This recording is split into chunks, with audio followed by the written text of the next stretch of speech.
இல்லை 1080 வச்சுருவா. இல்லை 576 தான் வேணும் உங்களுக்கு. அதான் வச்சுருக்கேன் இப்போ. 576 தான் இருக்குது. இப்போ தான் மாற்றினேன். ஓகேவா? இல்லை இப்போ வந்து சோஷியல் மீடியாவில் போதா சேனல்லையும் போதா? அதில் தான் போதா? சரி சரி சரி ஓகே தானே. இப்போ கனெக்ட் ஆகிடுச்சுல. ஓகே ஓகே ஓகே வேணாம் சொல்லிட்டாமா? அவங்க சொல்லிட்டாங்கம்மா? அவங்க சொல்ல சொல்லவா? வெங்கடேஸ்வரர் சொன்னேன் சொல்லிக்கிறேன்ட்டான். சொல்லிக்கிறேன்னு சொல்லிட்டானா? இந்த ஒரு தடவை சொல்லவா திருப்பி? அந்த வெங்கடேஸ்வரர் சொல்லி அவர்கிட்ட சொல்லுது. ரெடியாக இருக்க சொல்லி அவங்க கிளம்ப போகிறாங்க. எல்லாம் அலாட்டாங்க இருக்காரமே அவருக்கு சொல்ல சொன்னாரு.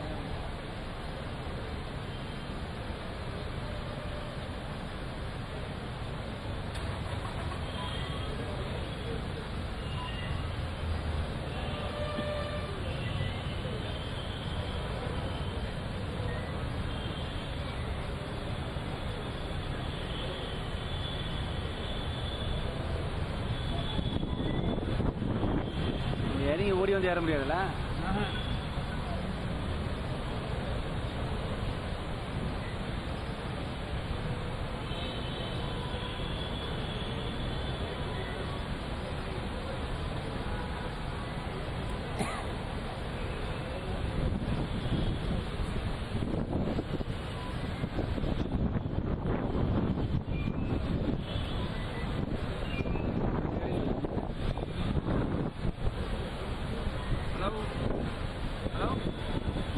அந்த இப்போ வரப்போறாரு அந்த கேபிஎல் இருக்காங்களாமே அவங்க இன்ஃபார்ம் பண்ண சொல்லுங்க. ஓகே ஓகே சொல்லியாச்சாண்ணா? ஆனால் அவர் இன்ஃபார்ம் பண்ணியிருக்கேன். இந்த பின்னாடி வண்டி போலீஸ் மேன் வச்சுட்டு அதை வந்து எடுத்துருவாங்க.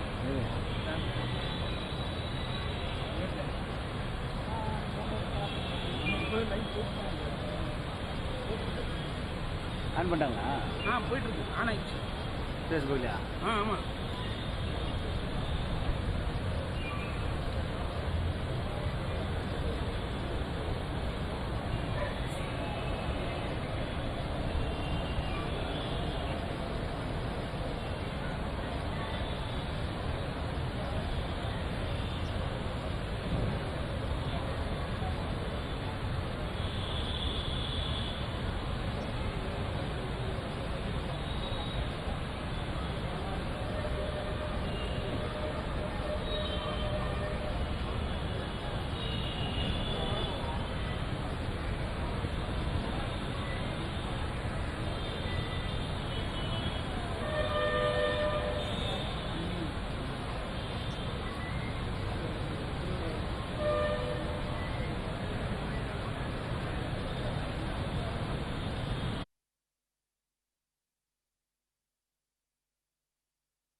நான் கட் பண்ணி சொல்லுவா. 60 நிமிஷம் தான் இருக்குங்களா எனக்கு சார்ஜ்? எது நேரம்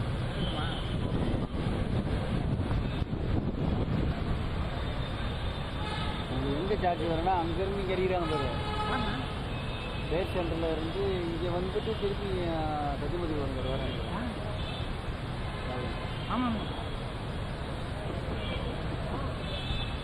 அந்த சார்ஜர் ஒன்று போட்டாலும் ஓகே.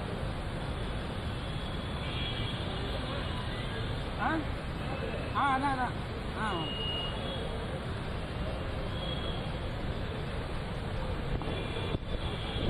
கிளம்புறேன் நாங்கள்.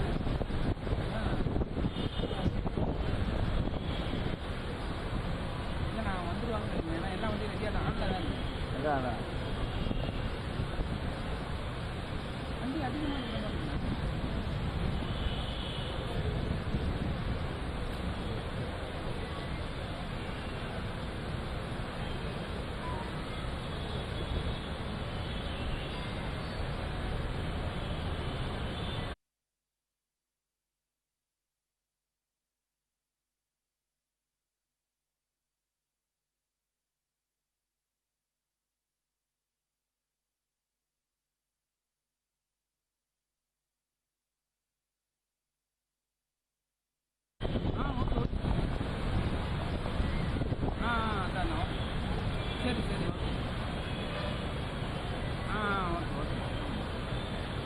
சரி சரி சரி. ஆமாம் அப்படியா? சரி சரி ஓகே ஓகே.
போலாம்.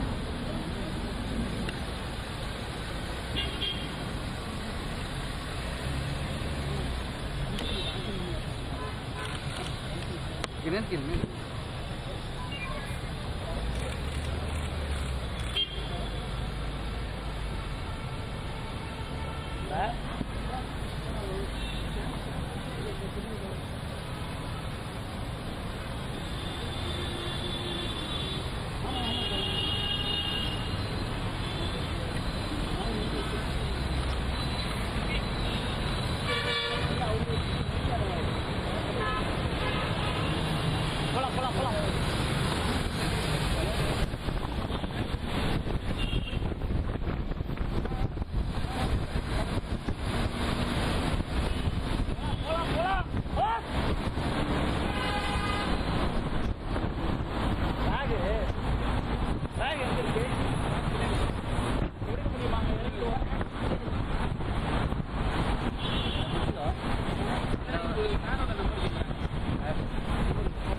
தான் பாருங்க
கட் பண்ணிட்டு போயிட்டே இருப்பாங்க.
உள்ள கேமரா இல்லை இது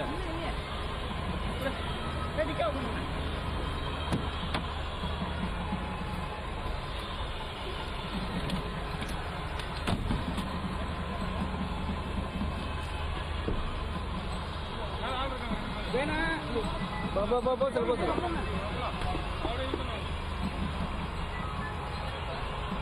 இந்த கட்ட எனக்கு எடுக்க இல்லைண்ணா கட் பண்ணுறதுனா நம்ம தான் பண்ணணும். ஏன்னா அவன் அங்கே ஹோட்டல்லே அதான் சொன்னான். கட் பண்ணுறது கேட்டுக்கோ ஏதாவது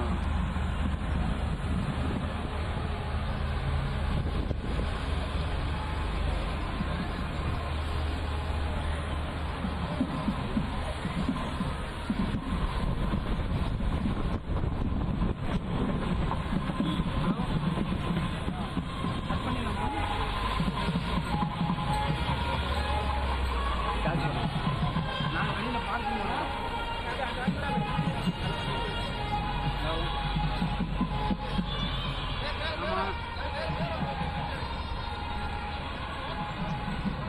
விஜயகுமார் உள்ளே போயிருக்காம்பா. லைவ் பாக்ஸோட வேணுமா? நான் எப்படி ஆடியோ பண்ணுறது?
புத்தகத்திற்கு தலைப்பாக வைத்திருக்கிறார். அந்த புத்தகத்தில் என்ன விஷயங்கள் எல்லாம் இடம்பெற்றிருக்கும் என்று ஒவ்வொரு மக்களும் மிக ஆவலுடன் காத்து கொண்டிருக்கக்கூடிய ஒரு விஷயமாக மாறியிருக்கிறது. எப்போது வெளியிடுவார்கள், எப்போது அது கையில் வாங்கி நம்மால் படிக்க முடியும் என்கிற ஒரு ஏக்கமும் அவர்களுக்குள்ளும் இருந்து கொண்டே இருக்கிறது. ஒரு தன்னிகரற்ற தலைவர் என்பவர் தன்னுடைய வாழ்க்கையில் நடந்த அந்த விஷயங்களை ஒரு வரலாற்று ஆவணமாக புத்தகத்தில் பதிவு செய்கிற போது தன்னுடைய வாழ்க்கையில் என்ன நடந்தது என்பதை சொல்வதற்கு மட்டுமல்ல, அடுத்த தலைமுறை என்பது எப்படி இருக்க வேண்டும், அடுத்த தலைமுறைக்கு எப்படி உந்து சக்தியாக இருக்க வேண்டும் என்கிற ஒரு உத்வேகத்தையும் இந்த புத்தகம் கொடுக்கும் என்று சொன்னால் அது மிகையல்ல. தலைவர் மு.க.ஸ்டாலின் அவர்களை பற்றி அறிந்து கொள்பவர்கள் இன்னும் அதிகமாக அறிந்து கொள்வதற்கான ஒரு வாய்ப்பு இந்த புத்தகத்தின் மூலமாக இருக்கிறது. தற்போது விழா மேடைக்கு முதலமைச்சர் அவர்களோடு ராகுல் காந்தி அவர்கள் விரைந்திருக்கக்கூடிய இந்த காட்சிகளை நாம் நேரடியாக பார்த்து கொண்டே இருக்கிறோம். இன்னும் சற்று நேரத்தில் நாம் அனைவரும் ஆவலுடன் எதிர்பார்க்கக்கூடிய அந்த புத்தக வெளியீட்டு விழா என்பது நடைபெற இருக்கிறது. ஒட்டுமொத்த சிறப்பு விருந்தினர்களும் நேரடியாக விழா மேடைக்கு வருகை தரக்கூடிய காட்சிகளை நாம் பார்த்து கொண்டிருக்கிறோம். பார்வையாளர்கள் அனைவரும் எழுந்து நின்று அவர்களுக்கு வணக்கம் செலுத்துகிறார்கள், மரியாதை செலுத்துகிறார்கள். இன்னும் சற்று நேரத்தில் நாம் ஆவலுடன் எதிர்பார்க்கக்கூடிய அந்த விழா என்பது தொடங்க இருக்கிறது.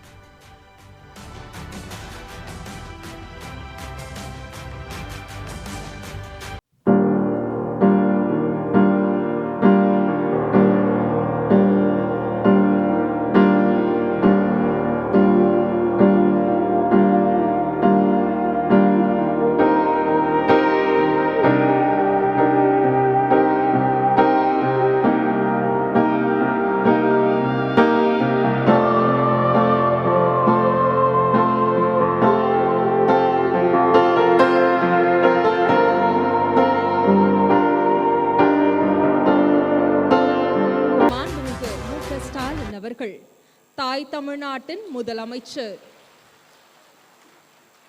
இந்தியாவிற்கே திசை காட்டும் வழிகாட்டி, திராவிட கொள்கைகளால் நாட்டை வளப்படுத்தும் திராவிட மாடல், திராவிட முன்னேற்ற கழக தலைவரும் மாண்புமிகு தமிழ்நாட்டு முதலமைச்சருமான திரு மு.க.ஸ்டாலின் அவர்கள் எழுதிய உங்களில் ஒருவன் முதல் பாகம் தன் வரலாற்று நூல் வெளியீட்டு விழா இனிதே துவங்குகிறது. இந்த இனிய விழாவிற்கு உங்கள் அனைவரையும் வருக வருக என வரவேற்கிறோம்.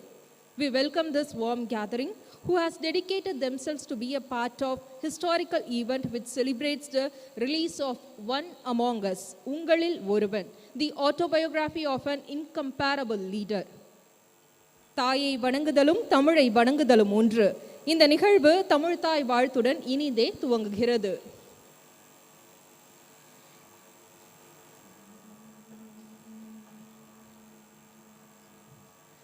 நீராறும் கடலொடுத்த நிலமடந்தை கெழிலொழுகும் சீராறும் வதனமென திகழ்பரத கண்டமிதில் தெக்கணமும் அதிர் சிறந்த திராவிடனல் திருநாடும் தக்க சிறு பிறைநுதலும் தரித்தனரும் திலகமுமே அத்திலக வாசனை போல் அனைத்துலகும் இன்பமுற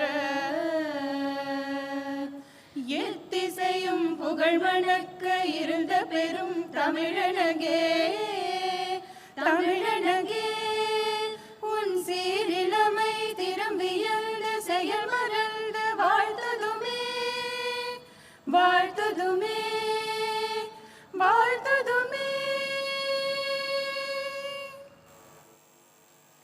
தமிழ்நாடு அரசு இசைக்கல்லூரி மாணவிகளுக்கு மனமார்ந்த நன்றிகள்.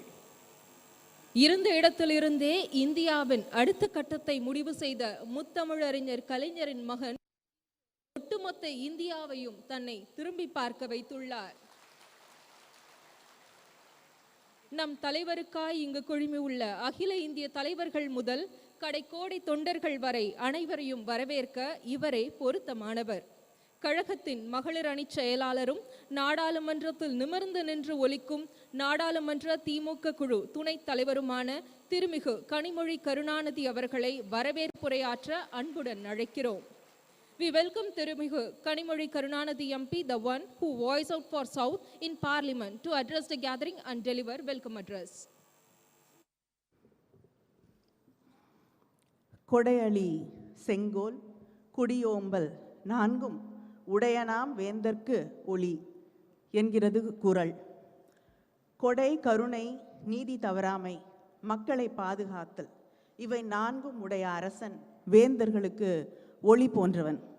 அப்படி ஒரு தலைவராக, முதலமைச்சராக தமிழகத்தை முன்னடத்தும் கழகத் தலைவர் அண்ணன் தளபதி அவர்களே, சுயமரியாதை, சமூக நீதி, மாநில சுயாட்சி, மத நல்லிணக்கம், மாநில அடையாளம், மொழி உரிமை என்று பேசும் தலைவர், திராவிட இயக்கத்தின் குரலாக ஒலிக்கும் தேசிய தலைவர் திரு ராகுல் காந்தி அவர்கள். பாஜகவின் தலைமையிலான ஒன்றிய அரசு 2 இந்தியாக்களை உருவாக்குகிறது. ஒன்று பணக்காரர்களின் இந்தியா, இன்னொன்று ஏழைகளாகவே வைத்திருக்கும் இந்தியா என்று பாராளுமன்றத்தில் முழங்கிய நவீன இந்தியாவின் நம்பிக்கை குரல். A man who loves to learn, a global citizen, national leader, and a Tamil at heart. This is as good as it can get. Happy to welcome through Rahul Gandhi. காழ்ப்பு, மத உணர்வுகள், பெண் அடிமைத்தனம் என்று எதிரிகள் எதை கொண்டு வந்து விதைத்தாலும் அதை சமூக நீதி, வளர்ச்சி, பாசாங்கற்ற எளிமை, யதார்த்தம் என்ற ஒளிக்கதிர்களால் வீழ்த்தி கேரள மாநிலத்தில் 2ஆம் முறையாக ஆட்சி பீடத்தில் அமர்ந்திருக்கும் முதல்வர் பினராயி விஜயன் அவர்கள். பெரியாரின் அனைத்து சாதியினரும் அர்ச்சகராகலாம் என்ற கனவை கேரளத்திலும் நிஜமாக்கிய முதல்வர். சபரிமலை சர்ச்சையிலே கொஞ்சமும் விட்டு கொடுக்காத தலைவர். கேரள முதல்வர் அவர்களை வரவேற்பதில் பெருமை அடைகிறேன். தலைவர் கலைஞரின் நண்பர், காஷ்மீரத்தின் சிங்கம் ஷேக் அப்துல்லா அவர்களின் பேரன், தலைவரின் அன்புக்குரிய மரியாதைக்குரிய ஃபரூக் அப்துல்லா அவர்களின் மகன், முன்னாள் முதல்வர்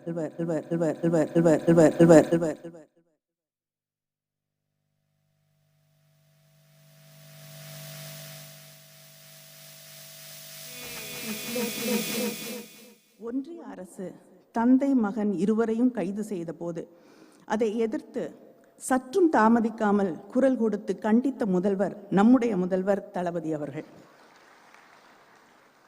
A leader who has constantly worked for the unity and rights of the Kashmiri people. He has a vision. It is never about electoral politics, but peace and development. I'm glad to welcome Thiru Omar Abdullah to the book launch.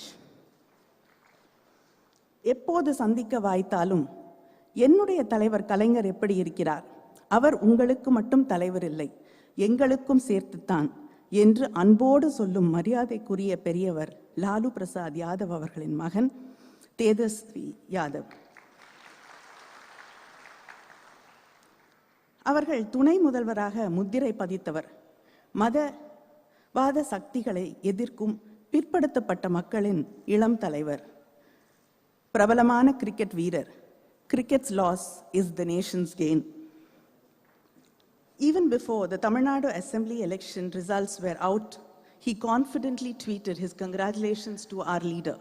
Happy to welcome Thiru Tejasvi Yadav, son of Bihar. தலைவர் கலைஞரின் பட்டறையிலே கூர்த்தீட்டப்பட்ட ஆயுதம் இன்று தளபதியின் உற்ற துணையாக, என்ன தவம் செய்தனையோ உன்னோடு பணியாற்ற என்று அவரை அணைத்து பாராட்டி உரம் கொடுக்கும் கழகத்தின் பொதுச் செயலாளர். எங்களை எல்லாம் சிறுவயது முதல் விரல் பிடித்து வழிநடத்தும் விழா தலைவர். தலைவர் கலைஞரின் எத்தனையோ புத்தக நிகழ்ச்சிகளில் பங்கேற்று உரையாற்றியவர். இன்று அண்ணன் தளபதியின் புத்தக மேடையில் அவரை வாழ்த்துகிறார். நீர்வளத்துறை அமைச்சர் அவர்களை வரவேற்கிறேன். முதல்வர் அண்ணன் தளபதியின் அரசியல் பயணத்தில் அவரது இடுக்கண் களையும் கரம், இளமை கால நண்பர், அண்ணனின் அன்பையும் நம்பிக்கையையும் பெற்றவர். தலைவர் கலைஞரின் துரும்பளவும் அசைக்க முடியாத உடன்பிறப்பு, கழக பொருளாளர், பாராளுமன்றத்திலே எங்களை வழிநடத்தும் அண்ணன் TRB அவர்களையும் வரவேற்கிறேன். தமிழ் மக்களை தன் தமிழால், பாடல்களால், கவிதை வரிகளால், கதைகளால், இலக்கிய பணிகளால் கட்டுண்டு கிடக்கச் செய்திருக்கும் பத்மபூஷன் கவி பேரரசு வைரமுத்து அவர்கள். தலைவர் கலைஞரிடத்தில் கொண்டிருந்த அன்பும் நட்பும் அளப்பரியது. அதுபோல அண்ணன் தளபதியின் நன்மதிப்பிற்கும் பேரன்பிற்கும் சொந்தக்காரரான அவரையும் வரவேற்கிறேன். சுயமரியாதைக்காரர், பெரியாரியவாதி, தமிழ் திரையுலகில் பகுத்தறிவு கருத்துக்களை பேசும் சிந்தனையாளர், நம் கண்முன்னால் ஐயா தந்தை பெரியாரை கொண்டு வந்து நிறுத்தியவர் நடிகர் சத்யராஜ் அவர்களை வரவேற்பதில் பெருமகிழ்ச்சி. இளைஞரணி செயலாளர், சட்டமன்ற உறுப்பினர் உதயநிதி அவர்களை வரவேற்கிறேன். தொடர்ந்து நீட் ஒழிப்பிற்காக குரல் கொடுத்து களமாடக்கூடிய அவரது நெஞ்சுக்கு நீதியிலும் அந்த குரல் தொடர்ந்து ஒலிக்கட்டும். புத்தகத்தை அழகாக வடிவமைத்து பதிப்பித்திருக்கிற பூம்புகார் பதிப்பகத்தின் ராஜா சுந்தர் சிங் மற்றும் சாம் பிரசாத் அவர்களையும் நன்றியுடன் வரவேற்கிறேன். உள்ளாட்சியிலும் முதல்வர் தளபதியின் நல்லாட்சியை மலரச் செய்திருக்கும் கழகத்தின் செயல் வீரர்கள், அமைச்சர்கள், மாவட்ட கழக செயலாளர்கள், சார்பு அணிகளின் அமைப்பாளர்கள், நாடாளுமன்ற சட்டமன்ற உறுப்பினர்கள், நகர ஒன்றிய செயலாளர்கள், நிர்வாகிகள், சகோதர சகோதரிகள் அனைவரையும் பெருமையோடு இந்த நிகழ்ச்சிக்கு வரவேற்கிறேன். பதவியேற்று 9 மாதங்களில் நாடு புகழும் மக்கள் கொண்டாடும் முதலமைச்சராக, அதே நேரத்தில் உங்களில் நானும் ஒருவன் என்று மக்களின் உணர்வுகளை மதிக்கும் தலைவராக, அவர்கள் கேட்கும் முன்பே மக்களின் தேவையறிந்து செயலாற்றும் தளபதி அவர்கள் இன்று தன் சுயசரிதையின் முதல் பாகத்தை வெளியிடுகிறார். எப்படி தலைவர் கலைஞரின் நெஞ்சுக்கு நீதி ஒரு தலைமுறையின் அரசியல் பதிவாக இருந்ததோ அதுபோலவே இதுவும் தான் சுவாசித்த அரசியல் காற்றை இந்த புத்தகத்தின் வழியே உங்களில் ஒரு இளைஞராக நம்முடைய தளபதி அவர்கள் பகிர்ந்து கொள்கிறார்கள். அந்த புத்தகத்தின் மொழி நடையும் ஒரு இளைஞனின் துள்ளலோடு தன்னை சுற்றியுள்ள அரசியல் ஆசான்களை உள்வாங்கும் ஆச்சரியத்தோடு எழுதப்பட்டிருக்கிறது. தான் சந்தித்த மனிதர்கள், தலைவர்கள் தொடங்கி தலைவரின் செயலாளர் அண்ணன் சண்முகநாதன், செயல்மணி வரை அவர் யாரையும் மறக்கவில்லை. மிசா கைதியாக சிறை செல்லும் வரை நீளும் இந்த புத்தகம் ஒரு அரசியல் ஆவணம்.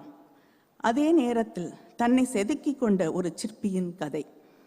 அரசியல் மேடையாகட்டும், மனிதர்களாகட்டும், எல்லாவற்றிலிருந்தும் தான் கற்றுக்கொண்ட பாடங்களை அவர் நம்மோடு இந்த புத்தகத்தின் வழியாக பகிர்ந்து கொள்கிறார். வாழ்க்கையிலிருந்து கற்றுக்கொள்பவனே தலைவனாகிறான். ஒவ்வொரு பக்கத்திலும் தலைவர் கலைஞரை பற்றிய புதிய செய்திகள். நாமும் புத்தகத்தில் ஒருவராகி விடுகிறோம். ஆயிரம் ஆயிரம் கண்கள் இருக்கும் இந்த அரங்கில் இதையெல்லாம் பார்த்து பெரிதுவக்கும் 2 கண்களை தேடுகிறேன். உங்களை வாரி அணைத்து உச்சி முகர்ந்து வாழ்க உன் பணி ஸ்டாலின் என்று கரகரத்த குரலில் கொஞ்சும் அப்பாவை தேடுகிறேன். அவர் இல்லை, ஆனால் இங்கிருக்கும் அவரது உடன்பிறப்புகள் அனைவரது முகத்திலும்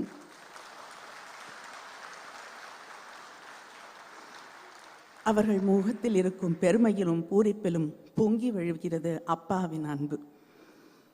இந்த மேடை என்பது ஒரு புத்தக வெளியீடு நிகழ்வு மட்டுமில்லை. இந்த நாட்டை மதவாத சக்திகளிடமிருந்து பாதுகாக்கும் தளபதிகளின் அணிவகுப்பு. ஆனால் இந்த மேடை ட்ரெய்லர் மட்டும்தான், இன்னும் படம் வரும். The leaders on the stage are the standing wall protecting secularism, social justice and federalism against hyperpolarization and fascism. I thank our leader, CM MK Stalin, for making this happen. I also welcome all the leaders who are here today for the book launch as a proud sister and a party worker. Thank you. நிகழ்ச்சி மிக்க இந்த தருணத்தில் விழாவில் பங்கேற்றுள்ள விருந்தினர்களுக்கு விழா குழுவின் சார்பில் சிறப்பு செய்ய திராவிட முன்னேற்றக் கழகத்தின் இளைஞரணி செயலாளரும் சட்டமன்ற உறுப்பினருமான திரு உதயநிதி ஸ்டாலின் அவர்களை அன்புடன் அழைக்கிறோம். திரு Udhayanidhi Stalin will felicitate the guests in the dais.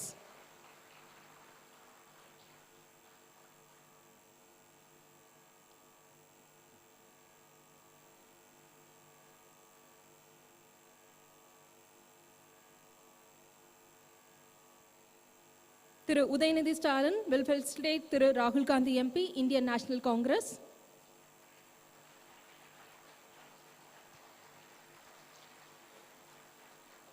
Thiru Udhayanidhi Stalin will felicitate Honorable Chief Minister of Kerala Thiru Pinarayi Vijayan.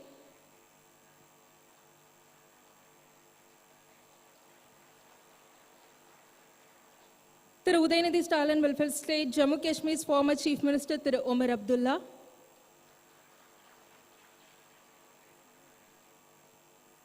Thiru Udhayanidhi Stalin honors opposition leader of Bihar Legislative Assembly Thiru Tejashwi.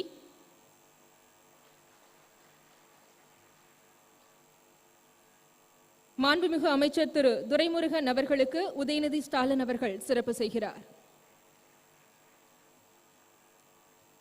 நாடாளுமன்ற திமுக குழு தலைவர் திரு TR பாலு MP அவர்களுக்கு திரு உதயநிதி ஸ்டாலின் அவர்கள் சிறப்பு செய்கிறார். கவி பேரரசு திரு வைரமுத்து அவர்களுக்கு சிறப்பு செய்யப்படுகிறது.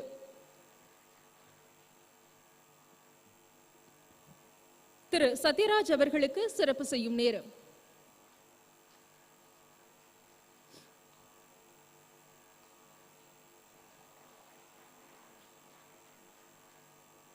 திருமிகு கனிமொழி கருணாநிதி அவர்களுக்கு சிறப்பு செய்யப்படுகிறது. பூம்புகார் பதிப்பக உரிமையாளர்கள் திரு ராஜா சுந்தர் சிங் மற்றும் திரு ஷாம் பிரசாத் அவர்களுக்கு சிறப்பு செய்யும் தருணம்.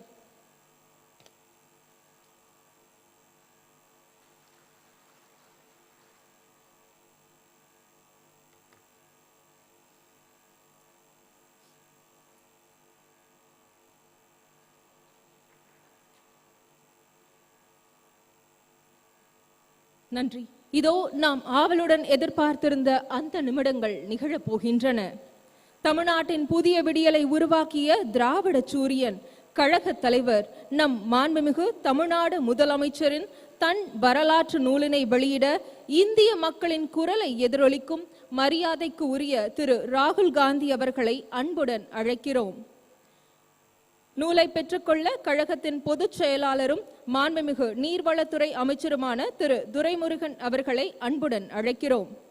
We wholeheartedly welcome Thiru Rahul Gandhi, who always have allowed to Tamil Nadu to release the one among us, Ungalil Oruvan, the autobiography of our Honorable Tamil Nadu Chief Minister.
உங்களில் ஒருவன் முதல் பாகம் தன் வரலாற்று நூல் தற்போது வெளியிடப்பட்டுள்ளது.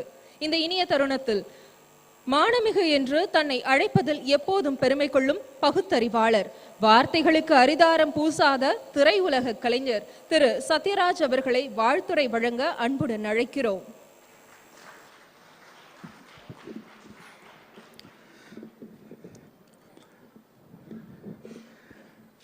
தலைமை தாங்கும் மாண்புமிகு அமைச்சர் அண்ணன் துரைமுருகன் அவர்களே, மாண்புமிகு அமைச்சர் முன்னிலை வகிக்கும் அண்ணன், வயசு இது கரெக்டாக தெரியல, இருந்தாலும் அண்ணன் கூப்பிட்டேன், வயசு கம்மியாக இருந்தால் தப்பாக நினச்சிக்காதீங்க. அண்ணன் டிஆர் பால் அவர்களே, மரியாதைக்குரிய காங்கிரஸ் கட்சியின் தலைவர் ராகுல்ஜி அவர்களே, I want to say few words in English. My English is very bad, even though I want to appreciate Rahulji because he gave a tremendous voice for our Tamil people in Parliament. He simply roared like a lion. Uday, correct? Thank you. Because once a person who read Periyar's social justice and Karl Marx's economical justice, he becomes a real human being. Because basically we are all biologically Homo sapiens, that's all. If we want to become a human being, we need humanity in our heart. That will come only if you read Periyar's social justice and Karl Marx's economic justice. Dear Rahulji, in our Dravidian model, especially in Dravida Munnetra Kalagam, we used to call everybody Anna Thambi. So I want to call you my Thambi. Thambi Rahulji, Anna Stalin, Thambi Rahul. That's all. Because this is our Dravidian model culture. I think what I said you understand, I think. This is okay, fine. I am very happy. மரியாதைக்குரிய கேரளா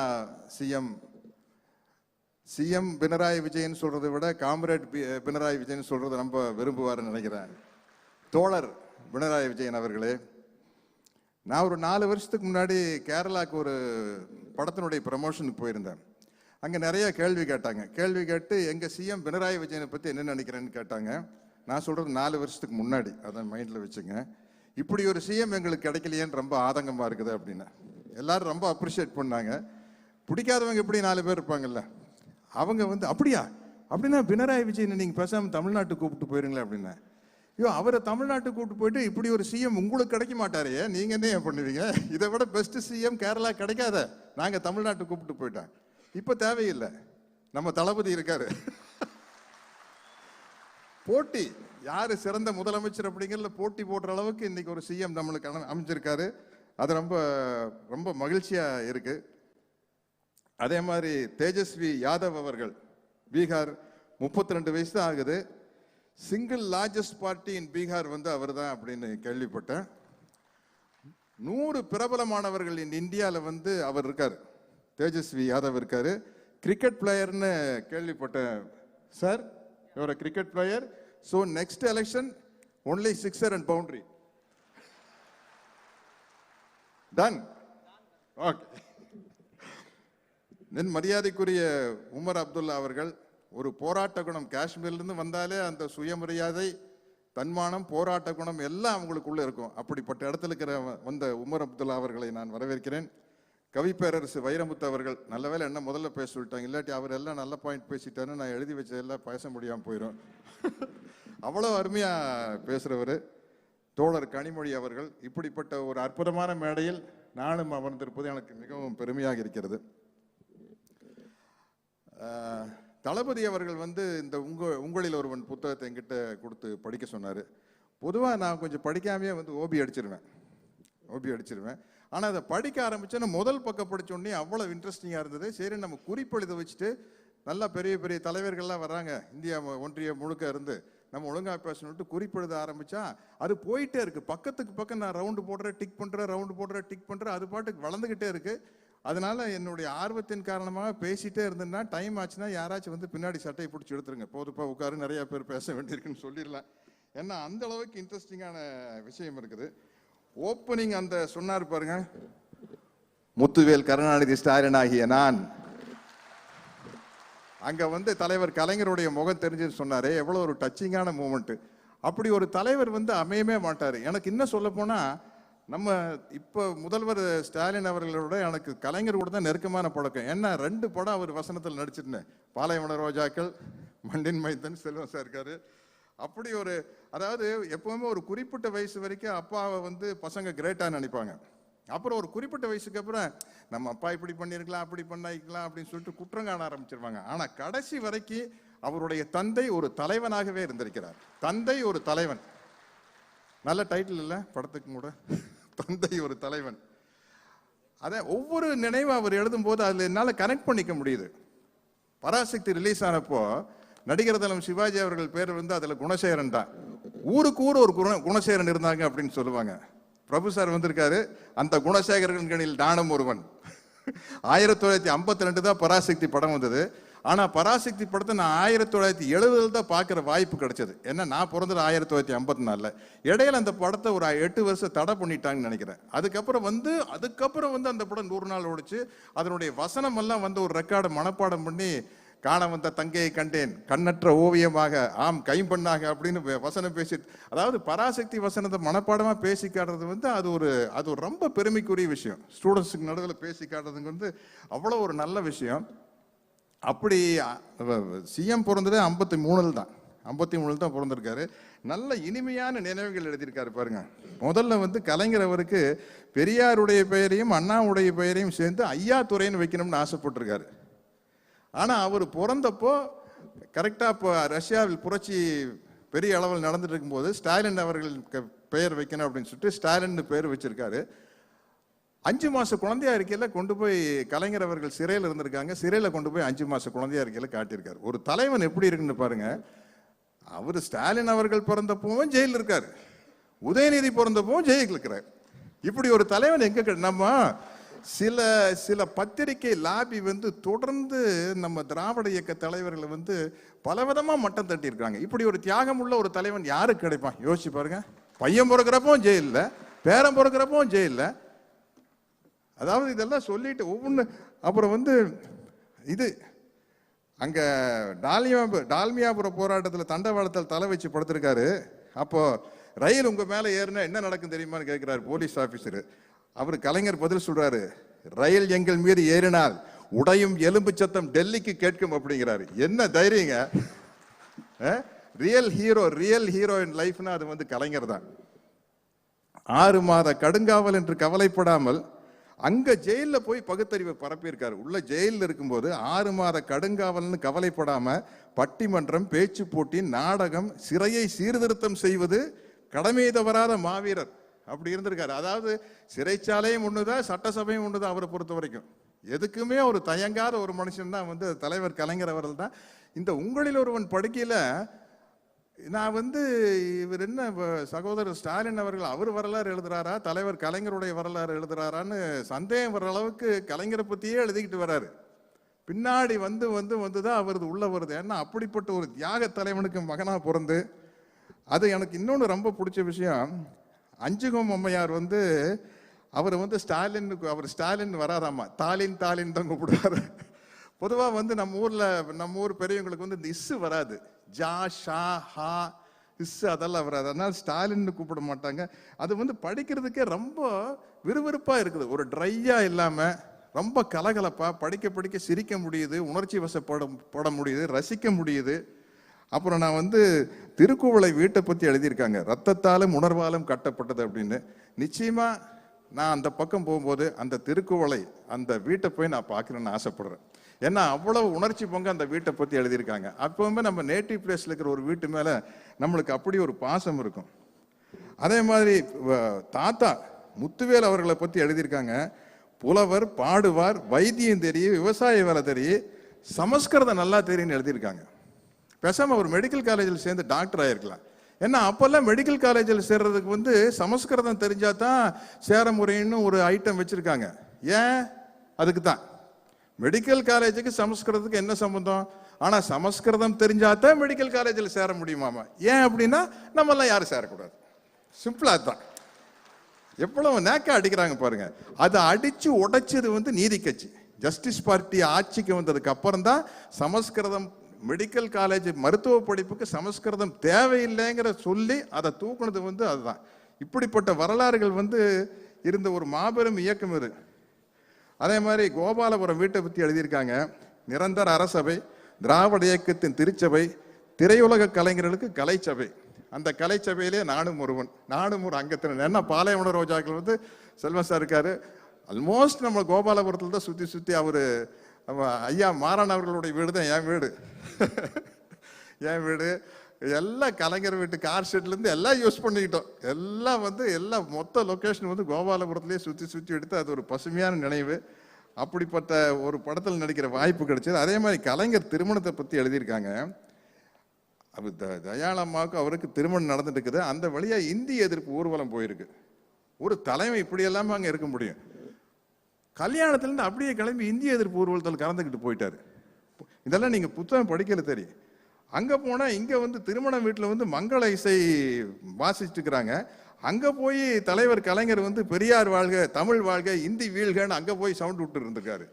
அதுக்கப்புறம் வந்து join பண்ணிக்கிறாரு.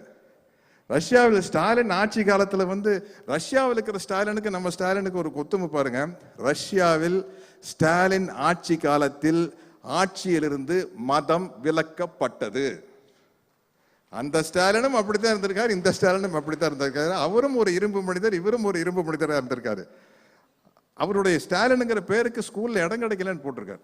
அந்த பேருக்கே இடம் கிடைக்கல. அதுக்காக பேரை மாற்றிக்க முடியாது, எனக்கு ஸ்கூலை வேணா மாற்றுங்கன்னு சொல்லியிருக்காங்க. அப்புறம் அந்த ஸ்கூல்ல படிக்கிற காலத்திலேயே அந்த ஸ்கூல் வாசல் வரைக்கும் பஸ் போகிறதுக்கு ஏற்பாடு பண்ணியிருக்காரு. நான் காலேஜில் படிச்சுட்டு இருந்தப்போ என்ன பண்ணேன்னு எனக்கு தெரியாது. மேடை நாகரிகம் கருதி அதையெல்லாம் இங்கே பேச முடியாது. இதே சும்மா ஜாலியாக சுற்றிட்டு இருந்திருக்கிறேன். ஆனால் வந்து அவர் வந்து அண்ணாவினுடைய முக்கியமான விஷயமே மக்களிடம் செல், மக்களோடு வாழ். அதுதான். அதை வந்து தவறாமல் கடைப்பிடிச்சிருக்காரு ஸ்டாலின் அவர்கள். அப்புறம் ஒவ்வொரு விஷயம் அவர் முரசே முழங்குன்னு ஒரு நாடகம் போட்டிருக்காரு. அதை புரட்சி தலைவர் எம்ஜிஆர் அவர்கள் வந்து மேடையில் தரையில் உட்காந்து பார்த்துருக்காரு. இவர் வந்து சேரில் உட்காருங்கன்னு இல்லை பின்னாடி இருக்கிறவனுங்கெல்லாம் மறைக்கும், நான் தரையிலே உட்காந்துக்கிறேன்னு சொல்லி முரசே முழங்குற நாடகத்தை பார்த்துருக்காரு. அதே மாதிரி அப்போ தலைவர் சிஎம் இருக்கையிலேயே இளைஞர் அணி கூட்டங்கள் நடக்கிறதுனா பணம் வசூல் பண்ணி தான் நடத்தியிருக்காரு. அதுக்கு நாரோடி மன்னன் படத்தை எடுத்து மார்னிங் ஷோ போட்டிருக்காரு ராம் தியேட்டரில். உடனே நேராக எம்ஜிஆர் சார் ஃபோன் பண்ணி, நீ யாரை கேட்டு நாரோடி மன்னன் கடத்து கொண்டு போய் மார்னிங் ஷோ போட்ட அப்படின்னு சண்டை போட்டிருக்காரு இவர்களோட. இதெல்லாம் இப்படி ஒரு சுவையான நிகழ்ச்சி. சாருன்னு கூப்பிட்டார். மக்கள் தரம் வந்தோடனே வாங்க சார் அப்படின்ட்டு இருக்காரு. நேராக போய் தலைவர் கலைஞர்கிட்ட கம்ப்ளைண்ட் பண்ணியிருக்காரு வாத்தியார், என்ன உங்கள் மகன் என்ன சார் போட்டு கூப்பிட்றான் அப்படின்ட்டு. அதே மாதிரி இன்னொரு நிகழ்ச்சி, அதை என்னால் அனுபவித்து பார்க்க முடியுது. சிவாஜி சார் வந்து அப்போ நம்ம ஸ்டாலின் அவர்கள் வந்து ஹேர் ஸ்டைல் இப்படி வச்சிருப்பார் போல இருக்கு. அதை ரெண்டு கையிலையும் பிடிச்சிட்டு, என்ன தஞ்சாவூர் கோபுரம் மாதிரி இருக்குது உன் ஹேர் ஸ்டைல் அப்படின்னு பிடிச்சி ஆட்டுவாராமா. அவர் எப்படி ஆட்டுவார்னு எனக்கு தெரியும். அவர் கூட ஒரு வில்லனா ஒரு படத்தில் நடிச்ச சிரஞ்சீவின்னு ஒரு படத்தினுடைய பேர் சிரஞ்சீவி. அதில் ஒரு சின்ன வில்லன் கேரக்டரு. அங்கே கப்பல்லையே ஷூட்டிங் நடந்தது தலைவா அந்த படம். அதில் வந்து நான் வில்லன். அப்போ இதே மாதிரி தாடி வச்சுருந்தேன். ஏதோ வைரத்தையெல்லாம் உழைச்சி வச்சுருவேன். சிவாஜி சார் அண்ணன் வந்து இப்படி பிடிச்சி வைரங்களையெல்லாம் எங்கடா வச்சிருக்கேன்னு ஆட்டினாரு. கண்ணில் இருந்து பொலன்னு தள்ளி பிடிச்சி ஒரிஜினல் தாடி தான். அப்புறம் வந்து அப்படியே தண்ணி ஒழிச்சு, ஏன்டா வலிக்குதா அப்படின்னு. இல்லைப்பா நல்லா குழுன்னு ஜில்லு இருக்குது. அவர் எவ்வளோ கெட்டியா அந்த அவர் முடியை பிடிச்சி ஆட்டிருப்பேன். என்னால் வந்து அதை விஷுவல் பண்ணி பார்க்க முடியுது. அது மாதிரி 25 நாட்கள் வந்து நான் தீவிர எம்ஜிஆர் ரசிகன். 25 நாட்கள் வந்து எம்ஜிஆர் அவர்கள் கூட ஒரே வேனில் பிரச்சாரத்துக்கு போயிருக்காரு. நான் நினைக்கிறேன் அவர் கூட அதே படத்தில் நடித்த சரோஜதேவி மேடம், ஜெயலலிதா மேடம் கூட 25 நாள் சேர்ந்தா அப்படி சுற்றி இருக்க மாட்டாங்க. இல்லை, அப்போ எல்லாரும் பிஸியாக நடிச்சுட்டு இருந்தாங்க. இல்லை அப்போ காலையில் ஒரு ஷூட்டிங், சாயந்தரம் ஒரு ஷூட்டிங்கு. நான் கேள்விப்பட்டிருக்க டைரக்டர் சங்கர் சார் சொல்லியிருக்காரு, 9 to 1 ஆலயமணி சிவாஜி சாரை வச்சு டைரக்ட் பண்ணுவார், 2 to 9 வந்து பணத்தோட்டம் எம்ஜிஆர் சாரை வச்சு டைரக்ட் பண்ணுவார், அடுத்த நாள் ஜெமினி சார் படத்துக்கு போயிடுவார். அப்போ என்னென்னா ஒரு 3-4 நாள் வந்து இவங்க எம்ஜிஆர் சாரோட நடிச்சிருந்தா 4 நாள் சிவாஜி சார் கூட நடிப்பாங்க, அப்புறம் ஜெய்சங்கர் சார் கூட அப்படித்தான் இருந்திருக்கு. 25 நாள் சேர்ந்தா அப்படி அப்போ ஒரு ஷெட்யூலே போட மாட்டாங்க. அப்போ 25 நாளில் ஒரு படத்தையே எடுத்து முடிச்சிருப்பாங்க. என்ன 9 படம் 10 படம் நடிச்சிட்டு இருந்தது. அதனால தலைவர் கூட மக்கள் தலைவத்து கூட அவருடைய கதாநாயகிகளை விட அதிகமாக சேர்ந்தா அப்படி இருந்தது. அநேகமாக கொஞ்சம் ஜாலியாக பேசினது நல்லா இருக்கு. ஸ்டாலின் சார் தான் இருப்பார்னு நினைக்கிறேன். அதே மாதிரி புகாரி ஹோட்டலில் போய் ஹிந்தி சாங் கேட்டது. அப்போ ஆராதனா வந்த பீரியடில் பயங்கர ஹிந்தி கிரேஸு. அப்போ இவர் மட்டும் தமிழ் பாட்டு கேட்பார், மற்றவங்கெல்லாம் சுற்றி வரக்கிறவங்கெல்லாம் ஹிந்தி பாட்டு கேட்குறது. அப்போ ராஜேஷ் கண்ணா அமிதாப் பச்சனோட பீரியடு. அதே மாதிரி கலைஞர் அவர்கள், அது பெரியார் படத்துலேயே இருக்குது, பெரியாருக்கு அரசு மரியாதை கொடுக்க முடியாதுங்கய்யா, அவர் எந்த அரசாங்க பதவியிலையும் இல்லைன்னு சொன்னப்போ காந்தி எந்த அரசு பணியில் இருந்தார் அப்படின்னு கேட்டு பெரியாருக்கு அரசு மரியாதை கொடுக்க வச்சவர் கலைஞர் அவர்கள். திருமணத்துக்கு போனப்போ, திருமண நிகழ்வுக்கு போனப்போ மாப்பிள்ளை என்ன வேலை பார்க்குறான்னு கேட்டாங்களாமே அம்மா வீட்டில். மாப்பிள்ளை என்ன வேலை பார்க்குறான்னு கேட்டு, என்ன வேலை பார்க்குறாரு? அரசியல் வேலை பார்க்குறாரு, மக்கள் வேலையை பார்க்குறாரு, மக்களுக்கு தொண்டு செய்கிறாரு, வேற என்ன செய்ய முடியும்? அது மாதிரி ரொம்ப இன்ட்ரெஸ்டிங்கான விஷயங்கள். அப்புறம் மிசா பீரியட் நினைவுகளை பற்றி எழுதுறாரு பாருங்க. கிரீடத்தை பற்றி கவலைப்படுபவர் அல்ல, தலையை பற்றி கவலைப்படுபவன். கலைஞர் சொல்றாரு, கிரீடம் தான் அமைச்சரவை, திராவிட முன்னேற்ற கழகம் தான் தலை. எப்படிப்பட்ட ஒரு தலைவன் பாருங்க. அமைச்சரவை ஒரு கிரீடம் தான், எந்த நேரத்தில் கழட்டி வச்சிடலாம். ஆனா திராவிட முன்னேற்ற கழகம் என்ற இயக்கம் தலை, அதுதான் முக்கியம். கிரீடம் தலை இருந்தால் தான் கிரீடம். அந்த அளவுக்கு ஒரு பற்று கொண்டவர். அப்புறம் மிசால யாரை கைது பண்ணுவாங்களோ அப்படின்னு ஒரு டென்ஷனான சூழ்நிலை இருந்துட்டு இருக்குது. ஐயா கலைஞர் அவர்களை கைது பண்றாப்புங்கிற மாதிரி ஒரு விஷயங்கள் போயிட்டு இருக்கல. நேராக நம்ம தளபதி ஸ்டாலின் அவர்களை கைது செய்யறாங்க. அப்போ சொல்றாரு பாருங்க, அதுதான் ஒரு தலைவன். ஒரு தலைவனே தொண்டனா இருக்கிறதும் ஒரு தொண்டனே தலைவனா இருக்கிறதும் அது கலைஞர் தான். தன் மகன் ஸ்டாலின் சிறைக்கு செல்கிறான் என்ற துளி வருத்தம் இல்லை. திமுகவின் தொண்டர்கள் அவர்கள் வீட்டு பிள்ளைகள் சிறை செல்வதை போல ஸ்டாலினும் செல்கிறான். That's all. அவ்வளவுதான். ஆயிரக்கணக்கான லட்சக்கணக்கான திமுக தொண்டர்கள் சிறை செல்ற மாதிரி என் பையன் ஜெயிலுக்கு போறான். இதுக்கு மேல ஒண்ணு மேல அப்படிங்கிற அளவுக்கு பேசக்கூடிய ஒரு மனப்பக்குவம் உள்ள ஒரு தலைவர் நம்மளுக்கு கிடைக்கவே முடியாதுங்க.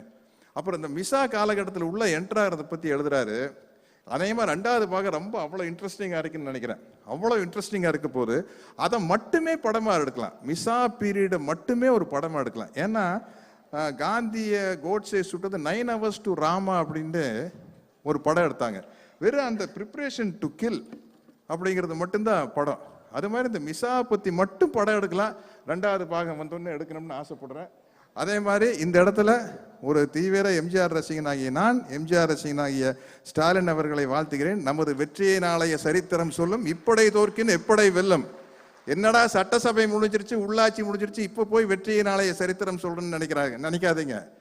2023 அதுக்காக சொல்றேன். இந்த மேடை 2023 அந்த மேடையில் அமர வேண்டும் என்று வாழ்த்துகிறேன், ஆசைப்படுகிறேன். நன்றி, வணக்கம். நன்றி ஐயா. வடக்கே வலுவாய் நின்ற சோசியலிச இயக்கங்களின் வழித்தோன்றல் ராஷ்டிரிய ஜனதா தள தலைவரும் பீகார் சட்டமன்ற எதிர்க்கட்சி தலைவருமான திரு தேஜஸ்வி அவர்களை வரவேற்புரை வழங்க அன்புடன் அழைக்கிறோம். We proudly welcome the future of North Indian Socialist Parties, Honorable Thiru Tejashwi to deliver his special address. அவரது உரையை மொழிபெயர்க்க பேராசிரியர் திரு அப்துல்லா கான் அவர்களை அழைக்கிறோம்.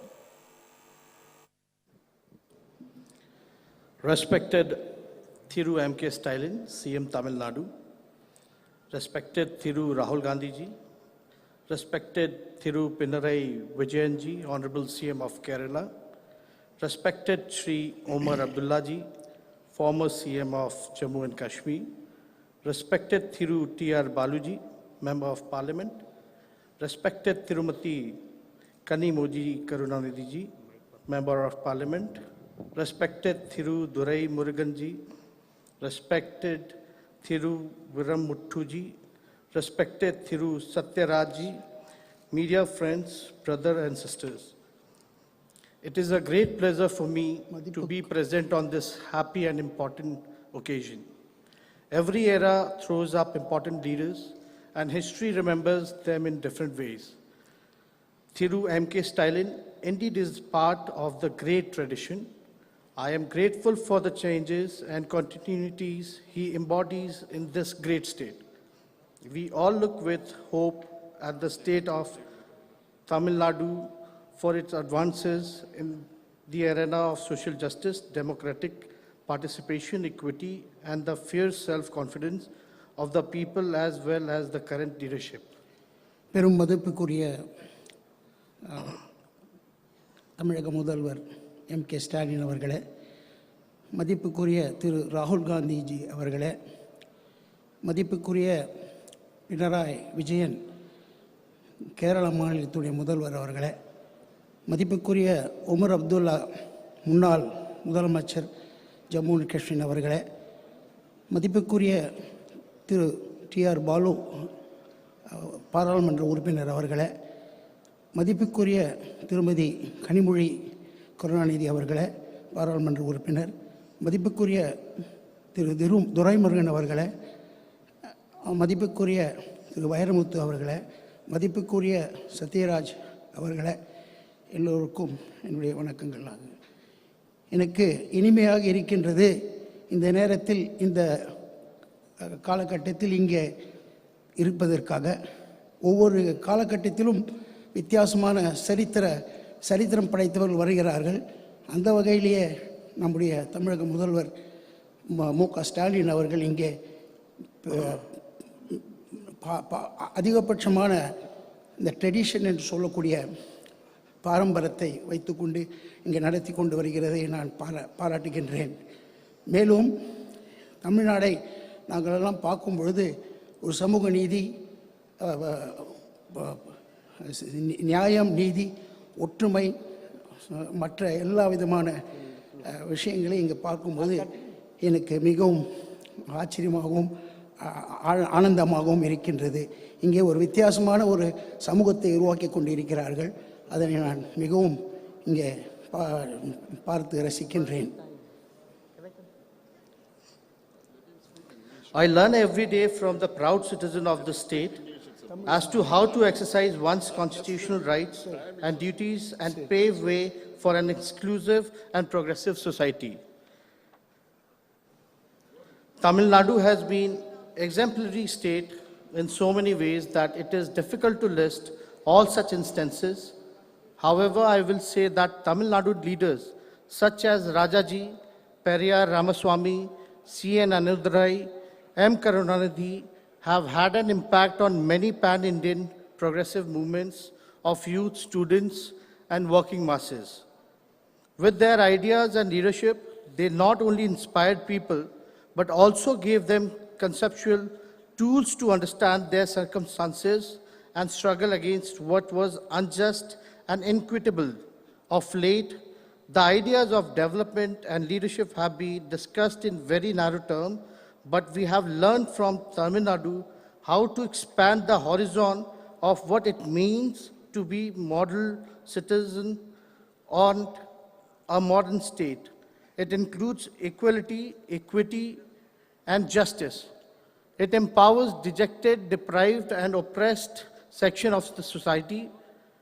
It includes roti, kapra or makan, food, clothes, and housing.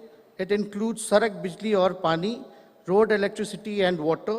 It includes degree, naukri, and Wi-Fi, employment, education, and access to information. It definitely includes all of these elements, but its self-respect and empowerment is missing, then these things are not meaningful. Yes, everybody should have access to them, but nobody should think they are the be-all and end-all of politics.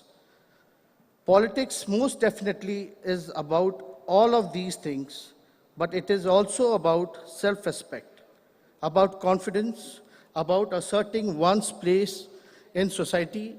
In all of these aspects, we have learned immensely from the progressive and confident people of the state, as well as generation of strong and confident leadership, of which Thiru Stalin is sharing example. My father, Sri Lalu Prasad Ji, was greatly inspired by the social justice movement of Tamil Nadu and carried the same spirit in our state of Bihar. Although you all know that, including my father, leaders who fought for social justice and equality suffered a lot of suffering immensely even now. As people say, One of the reasons which makes people like my father and several others suffers is because of the fact important independent institutions are compromised and pressurized to function for political ends. Particularly, the collegium-based judiciary absolutely lacks comprehensive social representation and diversity.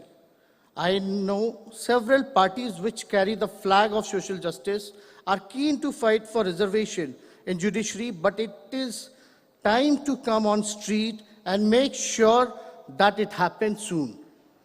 Biographers play an important role in recording the lives of leaders which serve as a record of their times too. Autobiographies are even more crucial when we learn and close hands the ingredients that go into the making of great leaders and how they shaped their times. Honorable CM M.K. Stalin has continued this reflective tradition of Indian leaders and has taken out time to record his impressions. It is important in this time to learn about the thought process of leaders like Thiru Stalin and to really imbibe their philosophy and ideas today. More so than ever, it seems to be the time of image building where leaders are mostly focused on media events and brand building. In contrast, Thiru Stalin offers a window to reader, to the people, to really understand him as a person, as an individual. He reaches out the people through his words. He is speaking freely and honestly to his contemporaries and young people to make them understand his motivations and his ways of doing work. It is a unique way of communicating with the people, of making them a part of one's own story. It is not personal endeavor. The book says a lot about society and the times we are living through. It is in this way. It is also a collective endeavor. People must read it to know about the person behind the words, as well as to see it has a historical record, as a critical reflection on the times that we are living through. Anyone who is in politics and public life today has hard task before them. The task is to make people understand that they are not merely just subjects, but citizens who needs to think and act if they don't like anything. If they want to change something in society, they need to question and work towards changing their circumstances. It will require not only cleverness, but a deeper understanding of the society and how it's structured. It is through understanding the questioning that change can come. Engaging with this important book could be one of the ways in which people of this great state can come to communicate with the political leadership. Thiru Stalin knows the pulse of the people, the pulse of the society. He answers questions that people have in their minds. To read this book means to understand his vision, his politics. I would urge everyone to read it and engage with it critically. It is aptly titled, One Among You. I congratulate the CM for carrying forward the rich legacy of Tamil Nadu politics of social justice and social transformation, and to have taken the important task of writing his memories of the grand contribution of his family and party to nation building. I hope that this book will be widely read, discussed, and commented upon. I read it with much interest and have learned a lot of it about the history, culture, and the politics of the great state.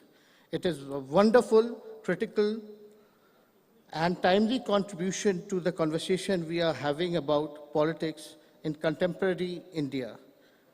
The trajectory of Dravidian politics and its commitment of social justice and equality makes everybody proud. Tamil Nadu has the highest proportion of reservation and it occupies highest position in all human development indicators, thus shattering several myths relating to the reservation, etc.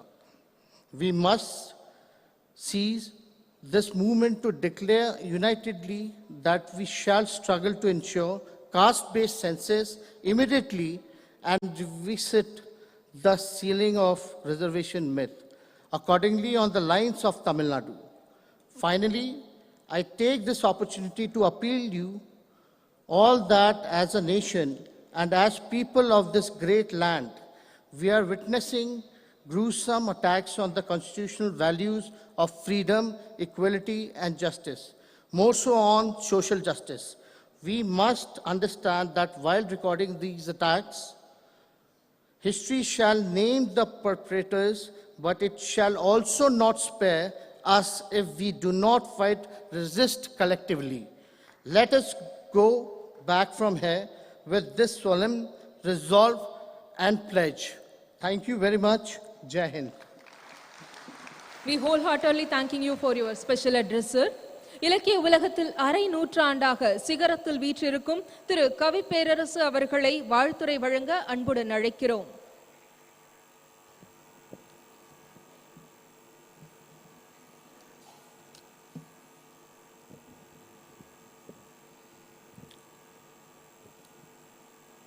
ஒவ்வொருவருக்கும் வணக்கம். இது பெரிய மேடை மற்றும் அரிய மேடை. ஒரு மேடை பெருமை உருவது அலங்காரத்தால் அல்ல, மீள அகலங்களால் அல்ல. ஒரு மேடையின் பெருமை என்பது அதன் உள்ளடக்கம் மற்றும் உரையாற்றும் பெருமக்கள். இந்த மேடையை பார்க்கிறேன், வியந்து நிற்கிறேன். இது கிடைத்தற்கரிய மேடை. யார் யார் அமர்ந்திருக்கிற ஆளுமைகள் என்று பார்த்தால் இந்தியா தன் புருவங்களை உயர்த்தி பார்க்கும். இந்தியாவின் தேசிய நட்சத்திரம் ராகுல் காந்தி அவர்கள், கேரளத்தின் முதலமைச்சர் பினராயி விஜயன் அவர்கள், முன்னாள் முதலமைச்சர் உமர் அப்துல்லா அவர்கள், இளம் தலைவர் தேஜஸ்வி அவர்கள், அமைச்சர் துரைமுருகன் அவர்கள், நாடாளுமன்ற உறுப்பினர்கள் அண்ணன் டி.ஆர். பாலு அவர்கள், கனிமொழி கருணாநிதி அவர்கள், என் இனிய சகோதரர் சத்யராஜ் அவர்கள், இத்தனை பெருமக்களால் இந்த மேடை உயர்ந்து நிற்கிறது. இந்த மேடை, இவ்வளவு பெரிய மேடையில் எங்கள் தமிழ்நாட்டு முதலமைச்சர், முன்னேறும் சூரியன் மு.க. ஸ்டாலின் அவர்கள் தான் எழுதிய சுயசரிதையை தேசிய அடையாளங்களோடு வெளியிடுகிறார். ஒரு மாநிலத்தின் முதலமைச்சர், இந்த மாநிலத்தின் கதை, ஆனால் தேசிய அடையாளத்தோடு வெளியிடுகிறார். இத்தனை பெருமக்களை ஒன்று திரட்டி நிலாவையும் வானத்து மீனையும் காற்றையும் நேர்பட வைத்தாங்கே, குலாவும் அமுத குழம்பை குடித்தொரு கோல வெறி படைத்தோம், உலாவும் மனச்சிறு புள்ளினை எங்கடும் ஓட்டி மகிழ்ந்திடுவோம் என்று ஒரு மகாகவியன் சொன்னது மாதிரி நிலாக்களையும் நட்சத்திரங்களையும் ஒரு மேடையில் கூட்டி வைத்திருக்கிறார். எப்படி இந்த ஆளுமை இவருக்கு எப்படி ஏற்பட்டது? இந்த சிந்தனை எப்படி முளைத்தது? இன்று நேற்று வந்த சிந்தனையா? இல்லை. இந்த நூலை படித்தால் எனது இந்த கேள்விக்கு விடை கிடைக்கும். நீங்கள் ஒவ்வொருவரும் இந்த நூலை வாசியுங்கள். இந்த நூலை முழுக்க வாசிக்க முடியவில்லை என்றாலும் முதலமைச்சர் மு.க. ஸ்டாலின் எழுதியிருக்கும் அந்த முன்னுரையை மட்டும் மனப்பாடம் செய்து தமிழ்நாட்டு பேச்சாளர்கள் மேடைகளில் ஒப்புவியுங்கள். இந்த விஷயம் சாதாரணமாக ஒரு நாளில் தோன்றியதல்ல. 1970 பேரறிஞர் அண்ணாவின் பிறந்த நாளை ஓர் இளைஞன் கொண்டாடுகிறார். அந்த மேடைக்கு யார் யார் வர வேண்டும் என்று அந்த இளைஞன் தீர்மானிக்கிறார். தமிழ்நாட்டு முதலமைச்சர் முத்தமிழறிஞர் கலைஞர், ஆந்திராவின் முதலமைச்சர் பிரம்மானந்த ரெட்டி, புதுச்சேரியின் முதலமைச்சர் ஃபாரூக், இந்த 3 பேரையும் ஒன்று கூட்டி ஒரு மேடையில் 3 முதலமைச்சர்களை மொத்தமாக்கி அந்த 17 வயது இளைஞன் விழா நடத்தினார். அந்த 17 வயது இளைஞனுக்கு பெயர் முத்துவேல் கருணாநிதி ஸ்டாலின் என்ற இதே முதலமைச்சர். இவருக்கு பிறவி குணம் செயல்படுவது, சிந்திப்பது, விரிந்து உரையாடுவது, களம் காண்பது என்பதெல்லாம் அவருக்கு பிறந்த குணம், உதிரத்தில் ஊறிய குணம். அண்ணா, பெரியார், கலைஞர் என்ற 3 பேருடைய ஆளுமைகளையும் தனக்குள் வாங்கி நடைபோட வேண்டும் என்ற வேகம் அவருக்கு இருக்கிறது. போதிக்க பிறந்த காலம் முடிந்து சாதிக்க பிறந்த யுகத்துக்கு இந்த 69ஆம் வயதில் மு.க. ஸ்டாலின் அவர்கள் எட்டு வைக்கிறார். கடந்த 9 மாதங்களில் தமிழ்நாட்டை இந்த இந்தியாவே அண்ணாந்து பார்த்து கொண்டிருக்கிறது. எப்படி சாதனைகள் ஒன்றா இரண்டா? அந்த சாதனைகளை சொல்வதற்கு நான் கலைஞரின் ஓமையைத்தான் கடன் வாங்க வேண்டியிருக்கும். முதலமைச்சர் மு.க. ஸ்டாலினின் சாதனைகளை சொல்ல வேண்டும் என்றால் 1000 நாவு படைத்த ஆதிசேஷன் கூட கம்பனிடம் ஒரு நாவை கடன் வாங்க வேண்டியிருக்கும். ஒரு நாள் பார்த்தால் பெண்களுக்கு இலவச பயணம், மறுநாள் பார்த்தால் பெட்ரோல் விலை குறைப்பு, ஒரு நாள் பார்த்தால் 7.5 இடஒதுக்கீடு, மறுநாள் பார்த்தால் இலவச கட்டணம், ஒரு நாள் இந்தியாவிலேயே உயர்ந்த பொருளாதார ஆலோசனை குழு, மறுநாள் ஆலயத்திலே தமிழ், அர்ச்சகர்கள் நியமனம். இப்படி தினந்தோறும் ஒரு புதிய சாதனை. நேற்று ஓடிய தண்ணீர் இன்று ஓடிக்கொண்டிருந்தால் அதன் பெயர் நதி அல்ல. இன்று ஓடுகிற தண்ணீர் புதிதாக இருந்தால்தான் அதற்கு பெயர் நதி. இன்றைக்கு ஒரு சாதனை புதிதாக இருந்தால்தான் அதன் பெயர் அரசு. அந்த அரசு என்ற திட்டத்தை முதல்வர் மு.க. ஸ்டாலின் அவர்கள் நெஞ்சில் ஏற்றி செயல்படுத்திக் கொண்டிருக்கிறார். இது எப்படி வந்தது? இந்த குணம், இந்த சாதிக்கிற பெருங்குணம் எப்படி வந்தது? எவன் ஒருவனுக்கு கொள்கை பிடிவாதம் இருக்கிறதோ அவனுக்குத்தான் சாதிக்க தெரியும். கொள்கை பிடிவாதம் என்பது ஒரு தமிழச்சியின் கற்பை போன்றது. ஒரு தமிழச்சி தன் கற்பில் எவ்வளவு பிடிவாதமாக இருப்பாளோ ஒரு தலைவன் தன் கொள்கையில் அப்படி பிடிவாதமாக இருப்பான். அந்த கொள்கை பிடிவாதம் எப்படி வந்தது என்பதை இந்த நூலில் ஒரு சாட்சி கண்டுபிடித்தேன். முதலமைச்சர் அண்ணா 16 வயது இளைஞன். அண்ணா, உங்களுக்கு பாராட்டு விழா எடுக்க வேண்டும் என்று கேட்கிறார். உடல்நலமில்லை தம்பி, போயிட்டு வாங்குறாரு. இல்லை, நான் கேட்கிற தேதியில் நான் கேட்கிற இடத்திற்கு நீங்கள் வந்தால் நான் மகிழ்ச்சி அடைவேன். அப்போது அண்ணா சொன்ன வார்த்தை கல்வெட்டில் பதிக்கப்பட வேண்டிய வார்த்தை. அதைத்தான் என் வாழ்வில் நான் கிடைத்த மிகப்பெரிய பாராட்டு என்று கருதுகிறேன் என்று முதல்வர் மு.க. ஸ்டாலின் எழுதியிருக்கிறார். அண்ணா சொன்ன வார்த்தை சரியா போச்சு.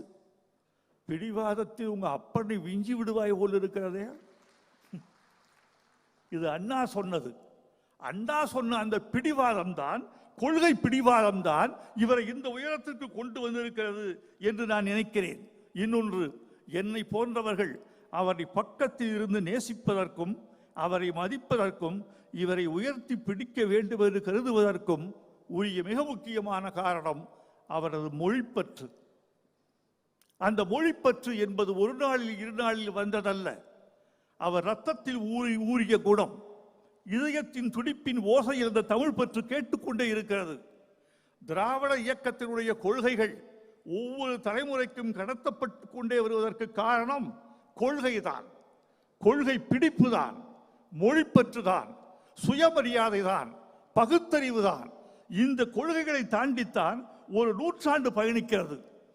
அவருடைய மொழிப்பற்று சாதாரணம் அல்ல. மீண்டும் நான் அவருடைய நூலுக்குள்ளே ஒரு சாட்சிக்கு போக வேண்டும் என்று விரும்புகிறேன். இங்கே தேசிய தலைவர்களெல்லாம் வந்திருக்கிறார்கள். நாங்கள் மொழியை ஏன் கொண்டாடுகிறோம் என்றால், மொழியை விட மாட்டோம் என்று சொல்கிறோம் என்றால், மொழி எங்களுக்கு வெறும் கருத்து விளக்க கருவி அல்ல. மொழி என்பது எங்களுக்கு ஒரு கருத்து விளக்க கருவி அல்ல. மொழி என்பது எங்களுக்கு எல்லை. மொழி என்பது எங்களுக்கு நாகரிகம், மொழி என்பது எங்கள் அடையாளம்.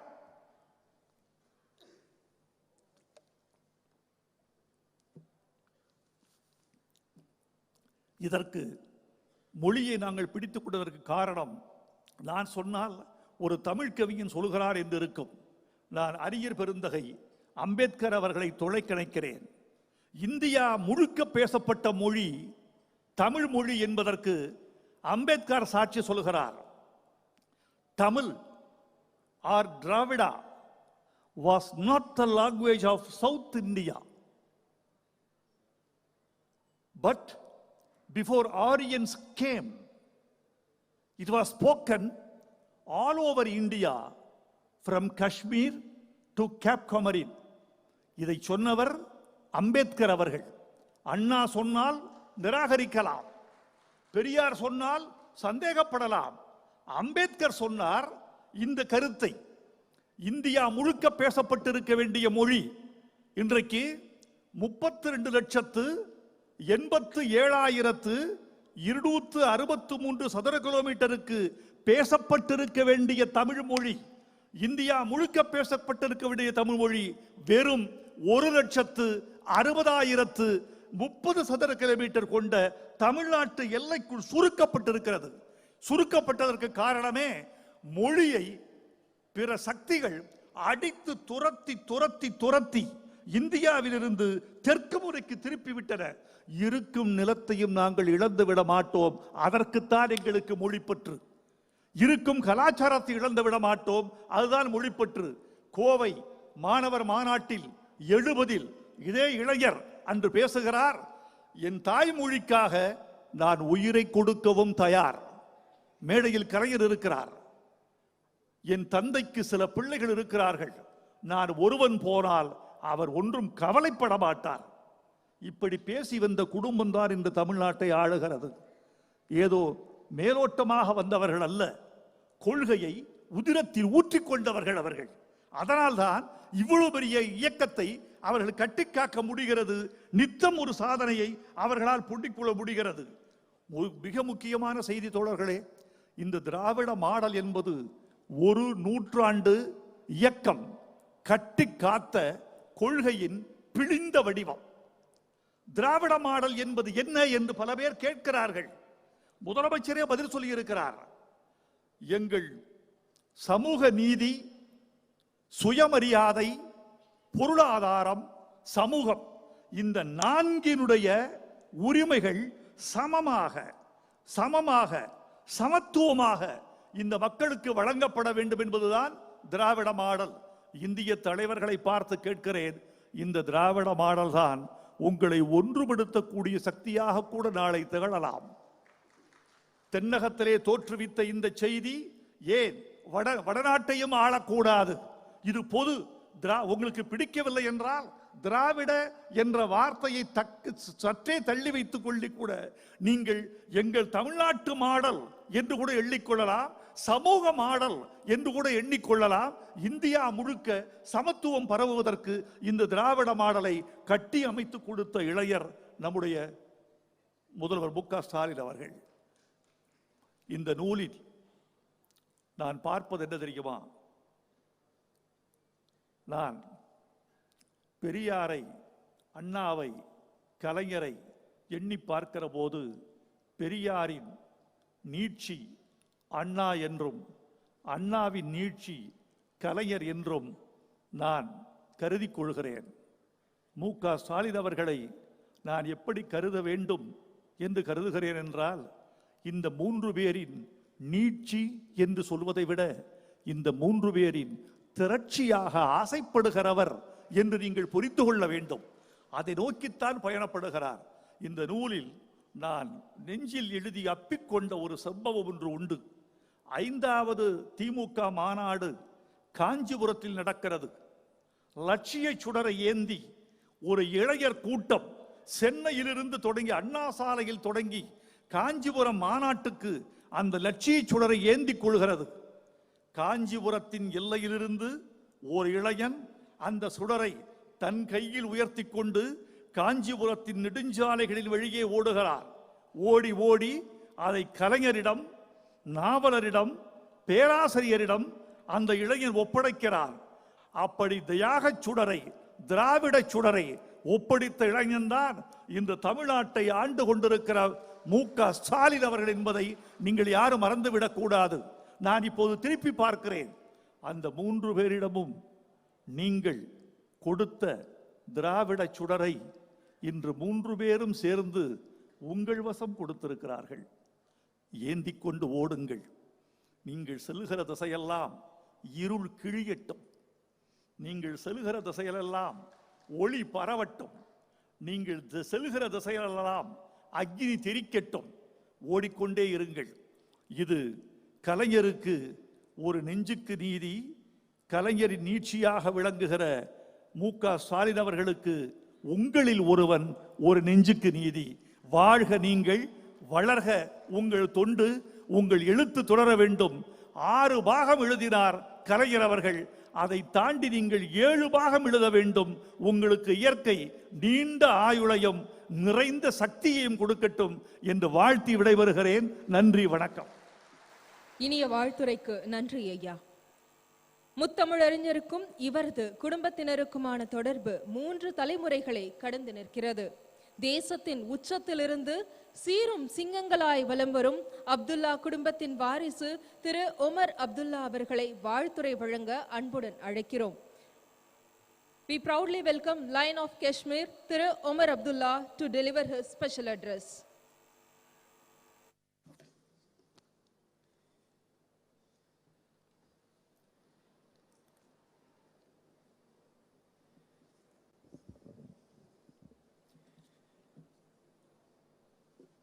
जनाब M.K. स्टालिन जी, जनाब विजयन जी, जनाब राहुल गांधी जी, जनाब तेजस्वी यादव जी, जनाब T.R. बालू जी, जनाब दुराई मुरुगन जी, मोहतरमा कानिमोजी Karunanidhi Saiba, dignitaries on the dais, assembled ladies and gentlemen, Vanakkam and Adab.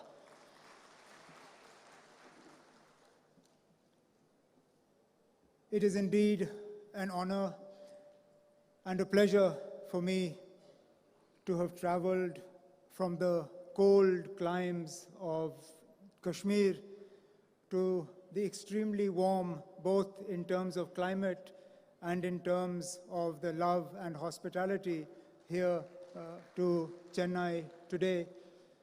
Srinagar, just to give you an idea, had snowfall 2 days ago. Last night, the temperature was -2. Today here in Chennai, I arrive and it is 35 degrees. So you'll understand why it's a little on the warm side. But more than the temperature, I'm here because of the warmth that exists in your hearts, and particularly in the heart of our host, the Honorable Chief Minister of Tamil Nadu, Shri Stalin ji, and I'll come to that. But first and foremost, I would like to congratulate him for the release of his autobiography, One Among Us. It is indeed an apt title for a book written by someone who has shown that he is indeed one amongst you, one amongst us, one amongst the people of Tamil Nadu. And he's not there by virtue of name. He's not there by virtue of inheritance. He's there by virtue of work. He's there by virtue of commitment. He's there by virtue of a track record. You don't become one amongst us because you are born to a particular family. Being one amongst a family opens a door for you, but it doesn't keep the door open. You become one amongst us, you become one amongst a people because the people identify with you, because the people reward you for the work that you have done, they reward you for your struggle, and in that there is no doubt that Chief Minister Stalin ji has struggled. He started, if you go through the book, and obviously do not understand the language that it is written in, but I have had parts of it explained to me. He started not only at an extremely young age. I thought I and Tejasvi perhaps started early, but in the book I see that the Honorable Chief Minister started at the age of 13, and that too at the very grassroots level in the Assembly constituency, from where he then fought and won his Assembly election. Not only that, he struggled through detention.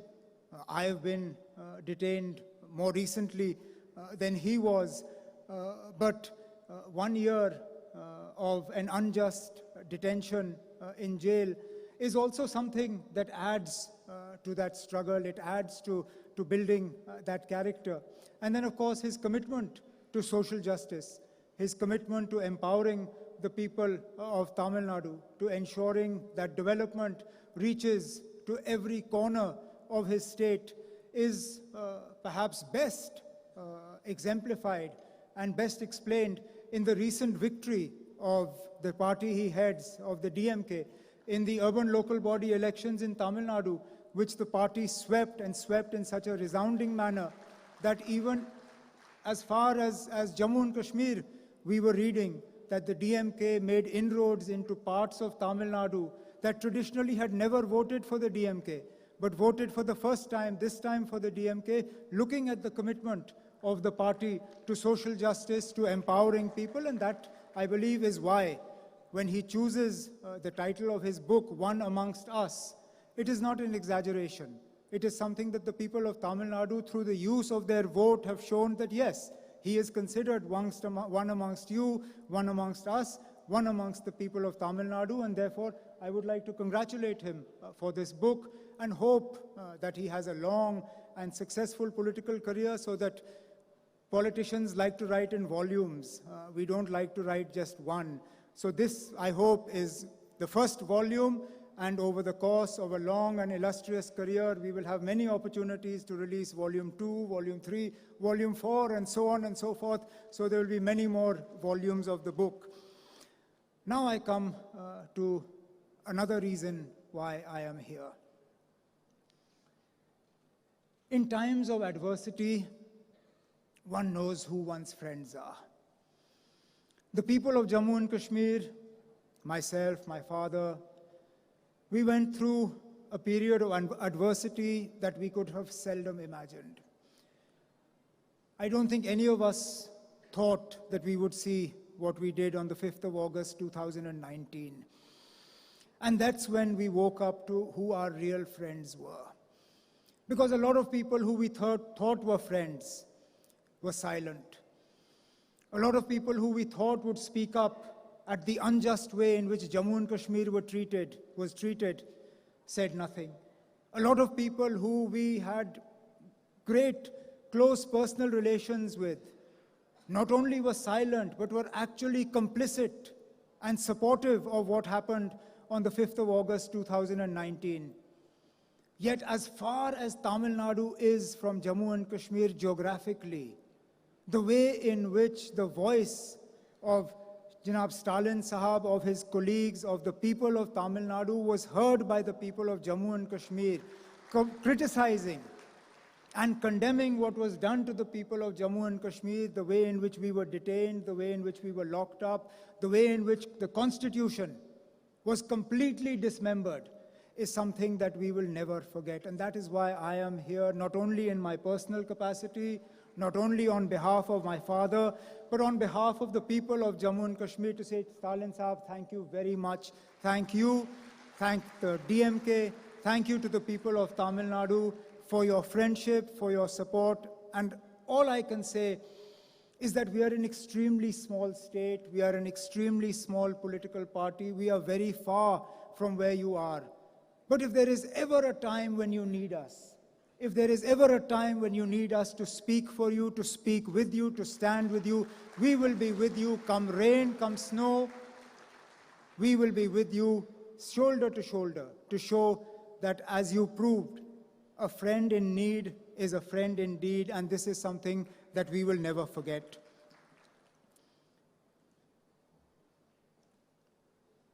Our nation stands at a crucial juncture today. The very idea of what we stand for faces an onslaught. Today we are told that we no longer have a right to choose. That somehow the freedom to choose is not ours to enjoy. Whether it is the freedom to choose whether to follow a religion or not, and if to follow a religion, then how much of it to follow. Even that today must be dictated to us. As an individual, I believe that it was my right to choose. As a Hindu, I should be able to choose whether I want to wear saffron robes or not, whether I want to sport a tilak or not.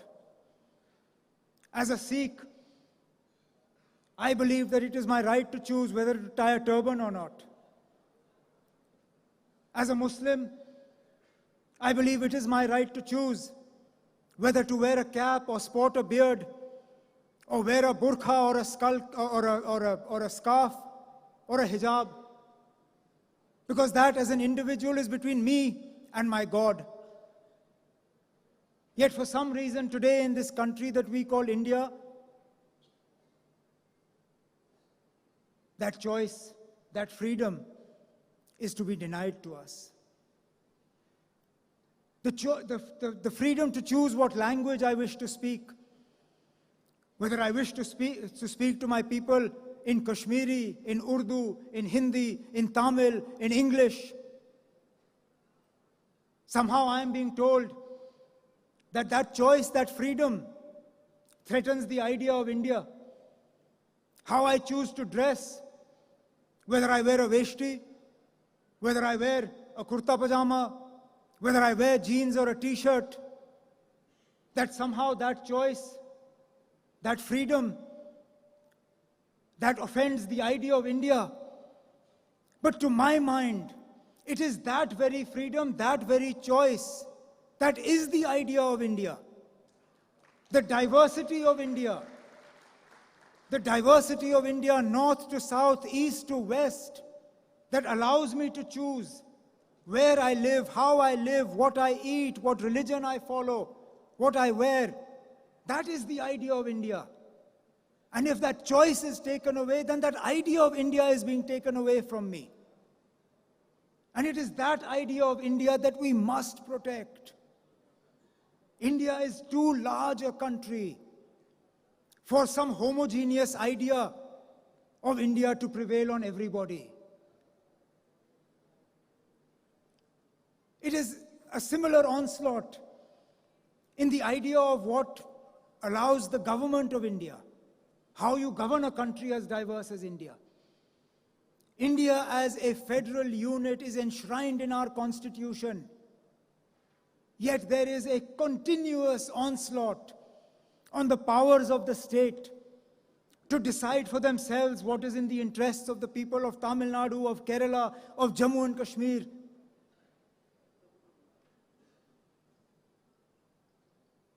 If the ideas of the government of India are to succeed, then tomorrow as Chief Minister of Tamil Nadu, Janab Stalin Saab will not have an ability to choose who his DG or Chief Secretary will be. The Chief Minister of Kerala will be sitting and chairing a cabinet meeting, and suddenly a call from Delhi will come and his Chief Secretary will be removed. Is this the idea of what a federal structure looks like? Is this respect for states? Is this how we are going to strengthen the idea of India? By disempowering people?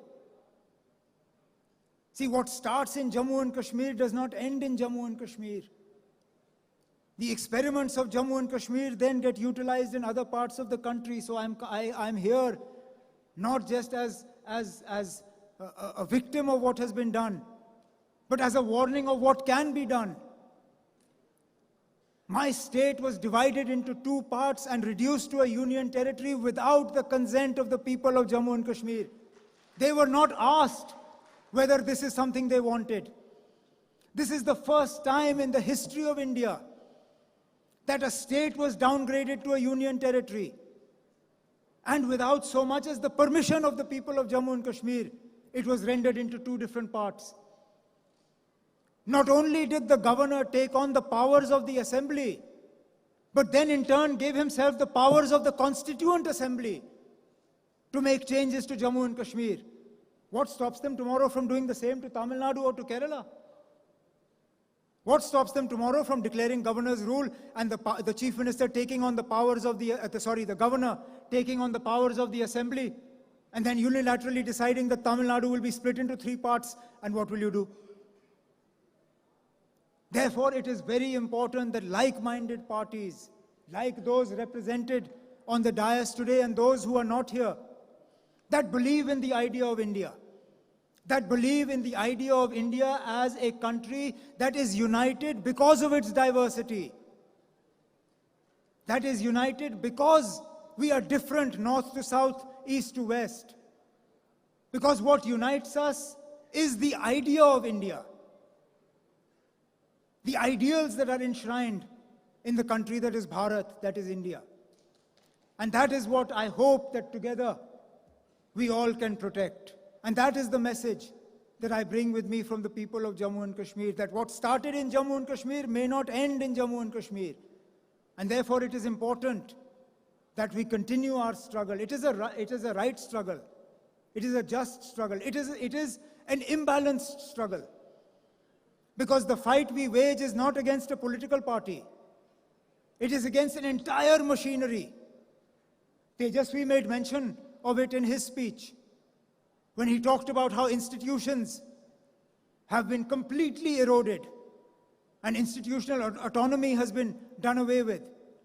And therefore the fight that we are waging, the struggle that we are waging is not an easy one. Perhaps it's not even a fair one, but it is definitely a just one. And I believe that is why opportunities like this, that give somebody like me from Jammu and Kashmir a chance to come here and talk to people all the way as far south as Chennai, are important ones, because it allows us to reinforce what we believe and what we must continue to do. And therefore, I would like to conclude by once again committing ourselves to the friendship, to the relationship. It's a generational old relationship. This relationship that I am here is not a new one. It's not my father, it started from my grandfather. My family has a very close relationship with the state of Tamil Nadu. My grandfather was detained here. And therefore, all I can say is that I hope that the idea of India that we hold dear to our hearts is the India that we will give to our children and grandchildren in the inheritance that we pass on to them. And I'm sure, as long as we have leaders like Shri Stalin and his colleagues here, Tamil Nadu will be a bastion of strong support and strong message of the idea of India in its diversity and in everything that makes it special. Once again, my heartfelt congratulations to Janab Stalin Saab for his book. Oh, before I finish, I understand that tomorrow is the Honorable Chief Minister's birthday. Ordinarily, traveling from Kashmir is famous for shawls, but shawls can only be used in very cold climate. You don't have cold climate here. So when I was thinking, what can I bring for the Honorable Chief Minister as a token from the people of Jammu and Kashmir for him, for his birthday, I thought there's no point giving him a shawl, because if I give him a shawl, it will go in the cupboard and not come out. And therefore, I have brought a very small carpet from Kashmir as a symbol of our love and our affection for the Honorable Chief Minister, which I hope he will accept. And I look forward to one day welcoming Shri Stalin also to Kashmir so that we can have a similar function there. Thank you all very much. Thank you. Honored with your presence and such an intense special addresser. Thank you so much. கழகத்தின் பொருளாளர், இயக்கத்தின் மூத்த முன்னோடி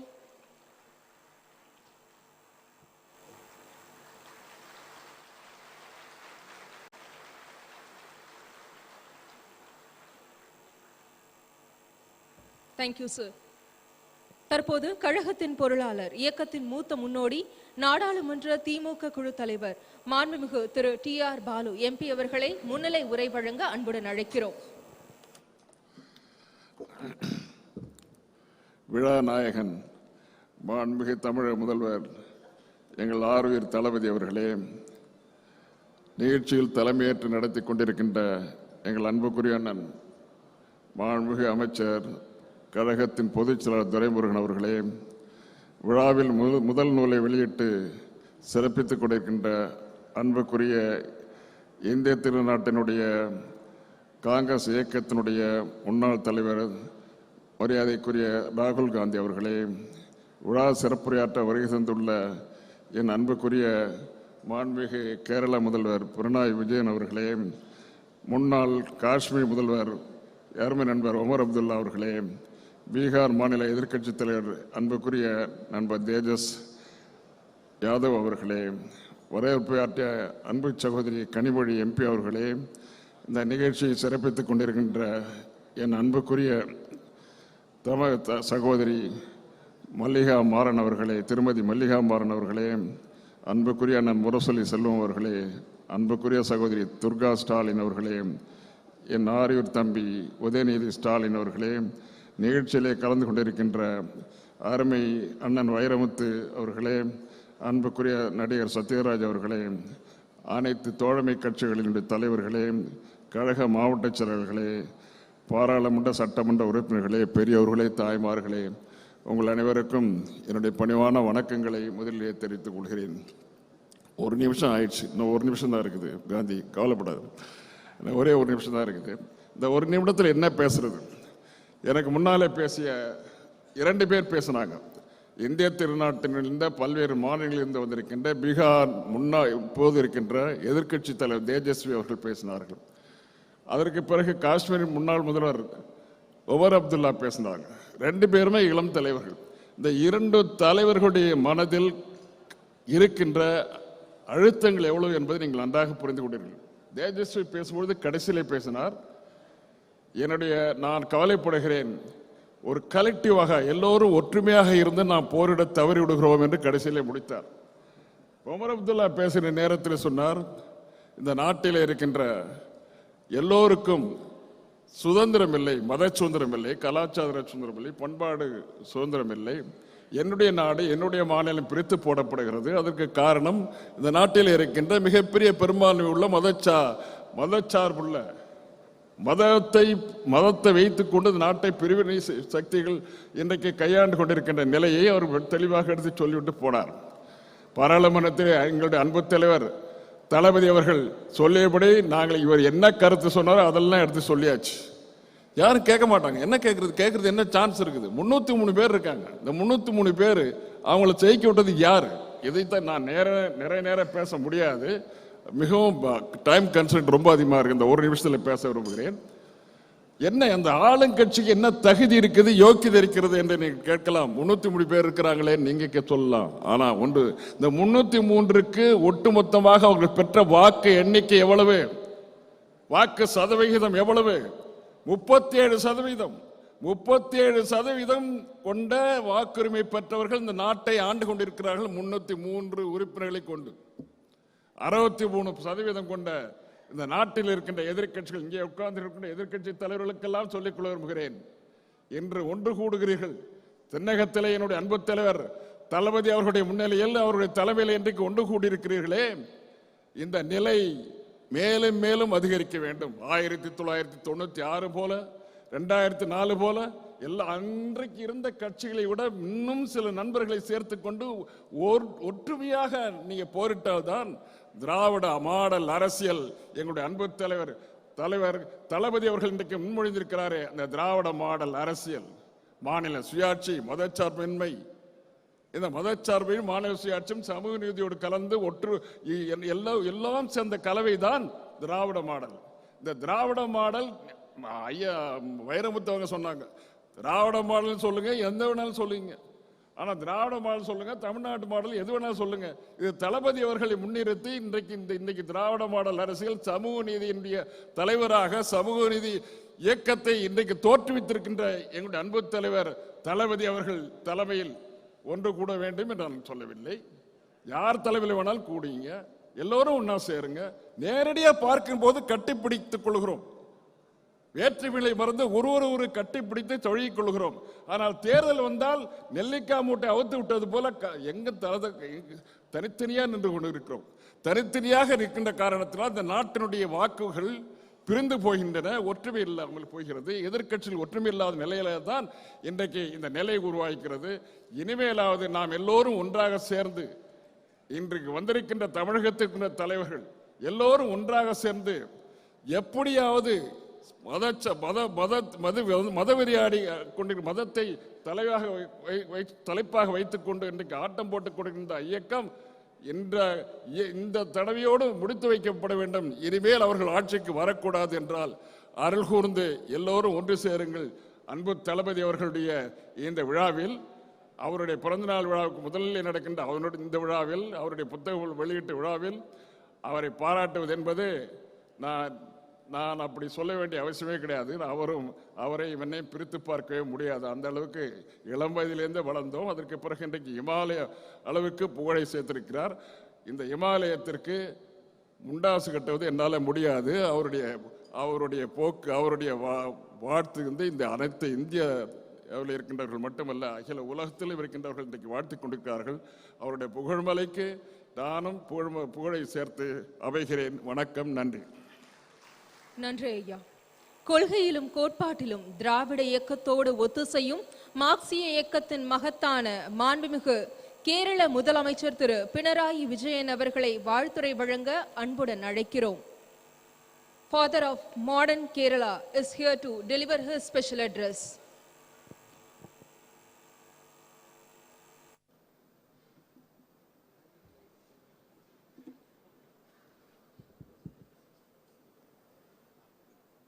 Dear sisters and brothers, it gives me immense pleasure to be with you all here today at the book release of Thiru Stalin Avargal's autobiography, Ungalil Oruvan. As a Malayali, I am extremely happy to be here because Kerala and Tamil Nadu have had warm ties that span millennia. Malayalis and Tamilians are children of the same soil. We are brothers and sisters. Thiru Stalin Avargal has always been keen to ensure that our fraternal bonds are further strengthened. In all matters regarding both states, he has tried to ensure that the interests of both Kerala and Tamil Nadu are secured. On behalf of Keralites, our government has also tried to ensure the same. I hope that our people's relationship as siblings can be enriched further so that the people of our country benefit. To me, this book release ceremony is a means to ensure that, along with paying respects to the man of letters that Thiru Stalin Avargal is. Ever since its inception, the Dravidian movement has played a key role in questioning dominant narratives and championing the cause of the marginalized and regions.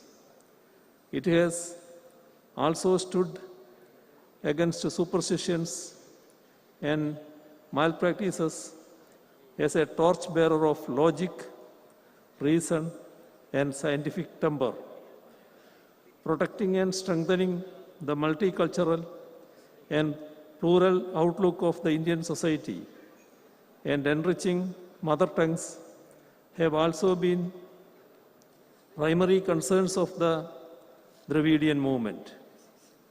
In some senses, this glorious legacy of Dravidian politics mirrors the Renaissance movements that had emerged in various parts of our country. As far as the DMK is concerned, it has been committed to take this heritage forward.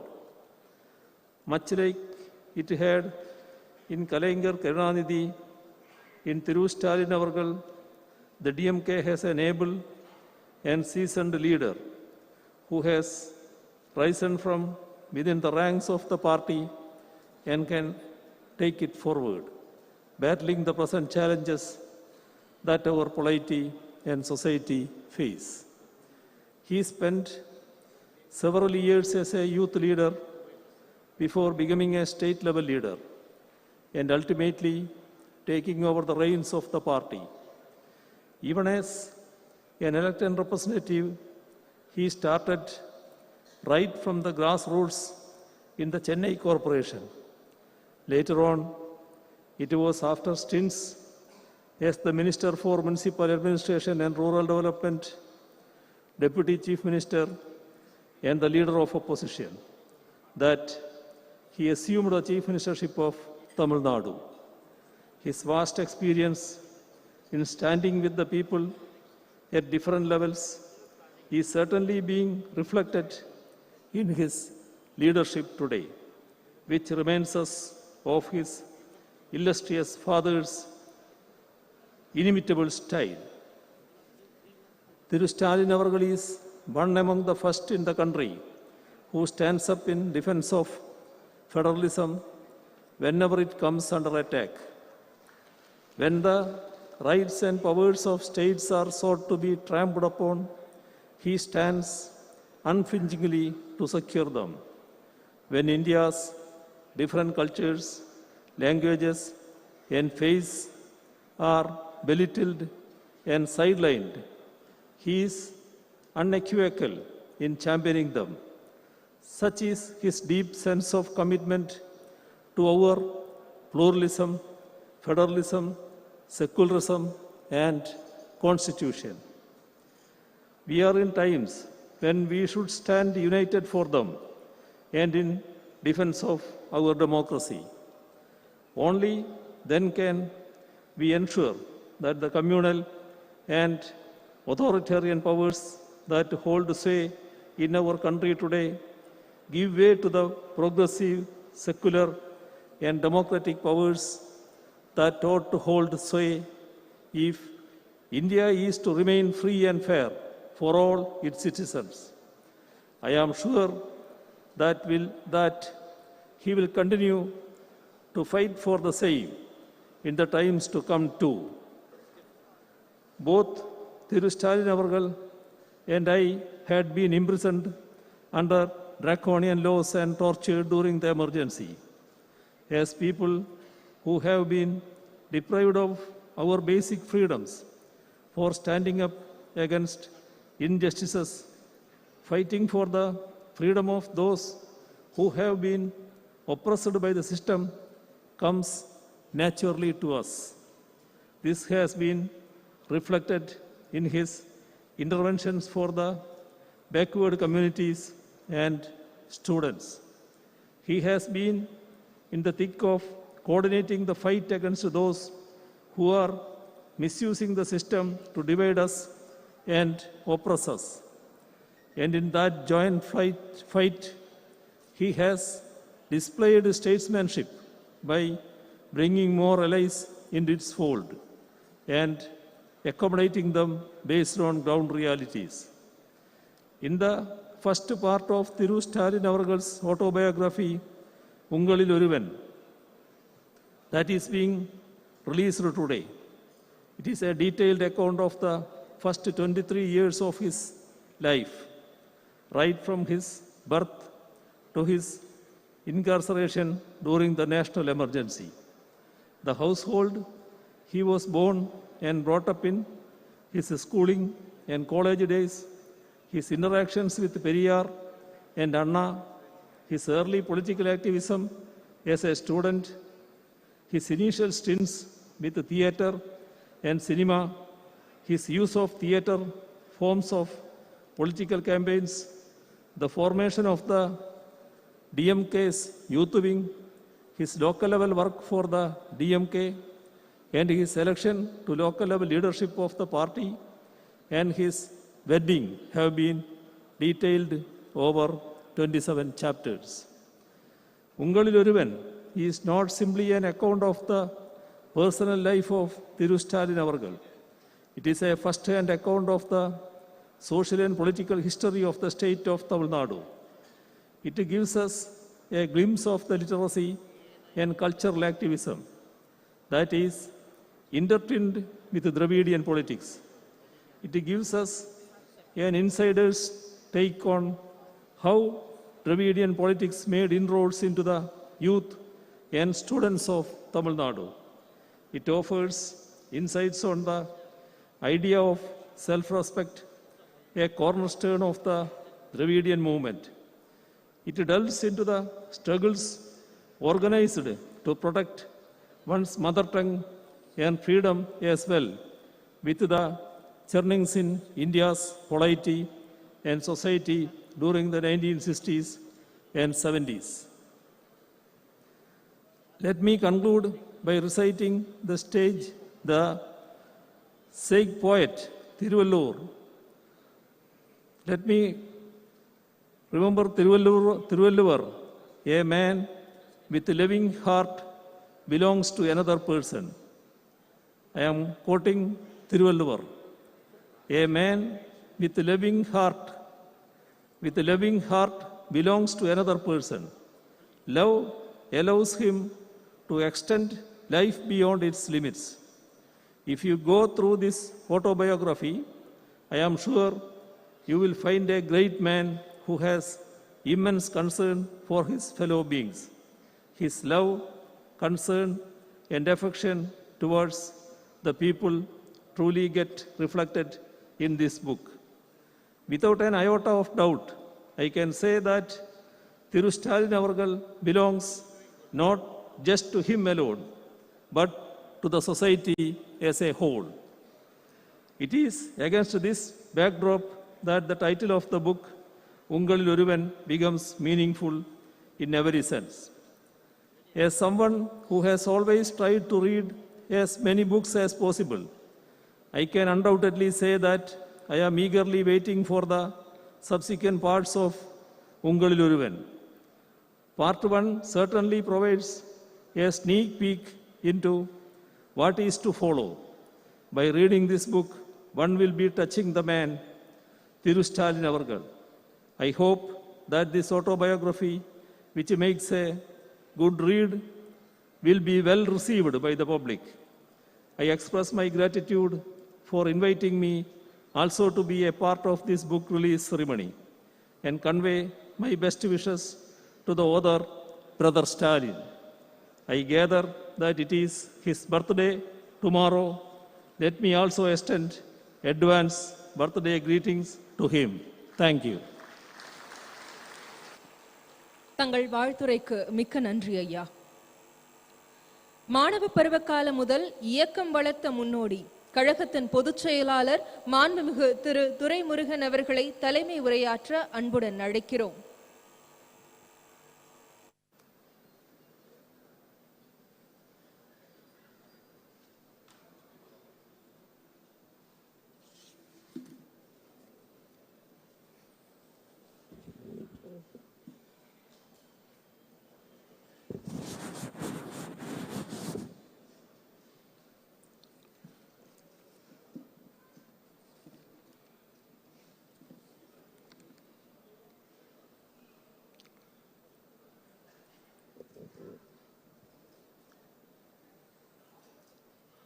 போற்றுதலுக்கும் பாராட்டுவதற்கும் உரிய எங்களுடைய தலைவர் தமிழக முதல்வர் அவர்கள் எழுதியிருக்கின்ற சுயசரிதையிலே உங்களில் ஒருவன் என்கிற ஒரு சுயசரிதையினுடைய முதல் பாக வெளியீட்டு விழாவில் கலந்து கொண்டிருக்கக்கூடிய நன்றி உரை ஆற்ற இருக்கிற தளபதியார் அவர்களே, விழாவில் வரவேற்புரையாற்றிய திருமதி கனிமொழி கருணாநிதி அவர்களே, எங்களுக்கெல்லாம் விருந்தினருக்கு சிறப்பு செய்த தம்பி உதயநிதி எம்எல்ஏ அவர்களே, புத்தகத்தை அருமையாக வெளியிட்ட பூம்புகார் பதிவத்தார் அவர்களே, உரையாற்றி அமர்ந்திருக்கக்கூடிய நடிகர் சகோதரர் சத்யராஜ் அவர்களே, மாண்புமிகு தேஜஸ்வி யாதவ் அவர்களே, அருமைமிகு கவிஞர் வைரமுத்து அவர்களே,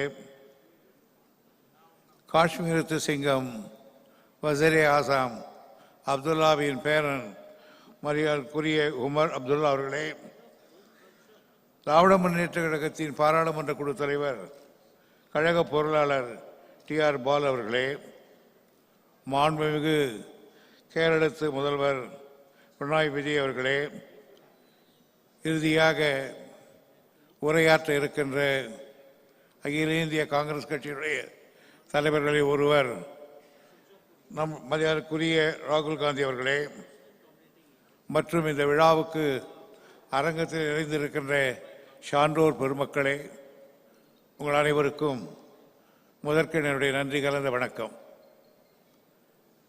இந்த மாபெரும் விழாவில், சரித்திரம் படைக்கப் போகின்ற இந்த விழாவில், அந்த நூலை வெளியிடுகிற நிகழ்ச்சியில் எனக்கு தலைமை பொறுப்பை தந்த நூலாசிரியர் தளபதியார் அவர்களுக்கும், புத்தகத்தை வெளியிட்ட பூம்புகார் பத்திரிகைக்காரருக்கும் என் மனமார்ந்த நன்றியை, வணக்கத்தை நான் தெரிவித்துக் கொள்கிறேன். நம்முடைய தளபதி அவர்கள் 13 வயதிலே இருந்து நாளை காலையிலே பிறந்த நாள் காணப்போகிற வரையில் அவர் பல்வேறு விதமான பரிமாணங்களிலே மிளிர்ந்திருக்கிறார். 13 வயது மாணவனாக இருக்கிற பொழுது இளைஞரணி ஆக பரிமாணத்திலே திகழ்ந்தார். பிறகு இயக்கத்தில் செயல் வீரனாக திகழ்ந்தார். தமிழகமெங்கும் பேச்சாளனாக திகழ்ந்தார். நாடக நடிகனாக திகழ்ந்தார். சினிமா நடிகனாக திகழ்ந்தார். மேயராக திகழ்ந்தார். எம்எல்ஏவாக திகழ்ந்தார். அமைச்சராக திகழ்ந்தார். துணை முதல்வராக திகழ்ந்தார். செயல் தலைவராக திகழ்ந்தார். தலைவரானார். இன்றைக்கு முதல்வராக இருக்கிறார். இத்தனை பரிமாணங்களை இந்த வயதுக்குள் எடுத்தவர் நம்முடைய தளபதி அவர்கள். இந்த முதல்வர் இத்தனை பரிமாணங்கள் இருந்ததை தவிர ஒரு பரிமாணம் இருக்குமோ இருக்காதோ என்கிற ஒரு நிலை இருந்தது. அதையும் இப்பொழுது தீர்த்து தான் ஒரு எழுத்தாளன் என்பதை நம்முடைய தளபதி அவர்கள் இன்றைக்கு நிரூபித்து காட்டியிருக்கிறார்கள். அந்த நூலை நான் படித்தேன்.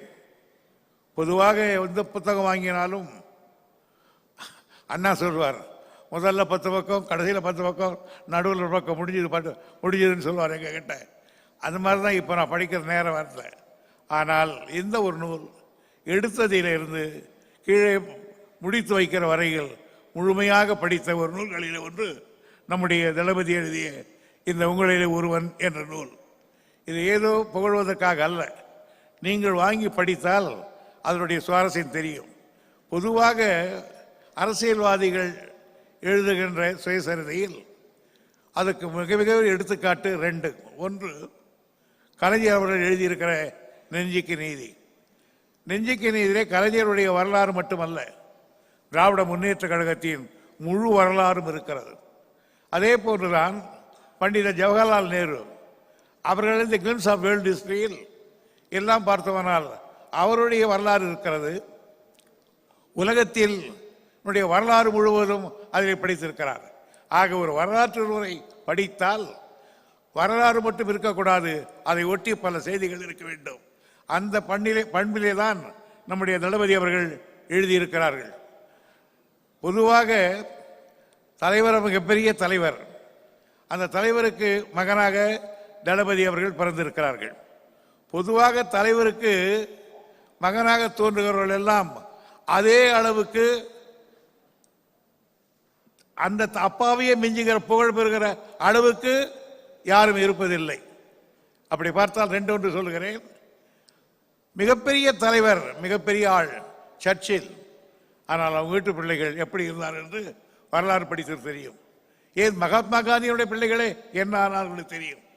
ஆனால் சிலர் தான் விதிவிலக்காக இருக்கக்கூடியவர்கள். சோழ மன்னனிலே ராஜராஜன் மிகப்பெரிய மன்னன், தந்தை பிரகதீஸ்வரத்தை கட்டியவன். அவனுடைய எல்லை வடக்கே தொங்குபத்திரை, மேற்கே காந்தாளம், அது மட்டும்தான் தமிழ்நாட்டு எல்லை. ஆனால் அவருக்கு மகனாக பிறந்தவன் ராஜேந்திர சோழன் கங்கையை கொண்டான், காவிரி கொண்டான், பிறகு ஈழத்தை வென்றான், கடாரத்திலே கொடி போட்டான், பிலிப்பைன்ஸ் தீ வரையிலே வெற்றி கண்டான். ஆகவே தந்தையை விட அதிக புகழ் பெற்றவன் நம்முடைய ராஜேந்திர சோழன். அதைத்தான் சொல்தான் சொல்தான் சொல்தான் சொல்தான் சொல்தான் சொல்தான் சொல்தான் சொல்தான் சொல்தான் சொல்தான் சொல்தான்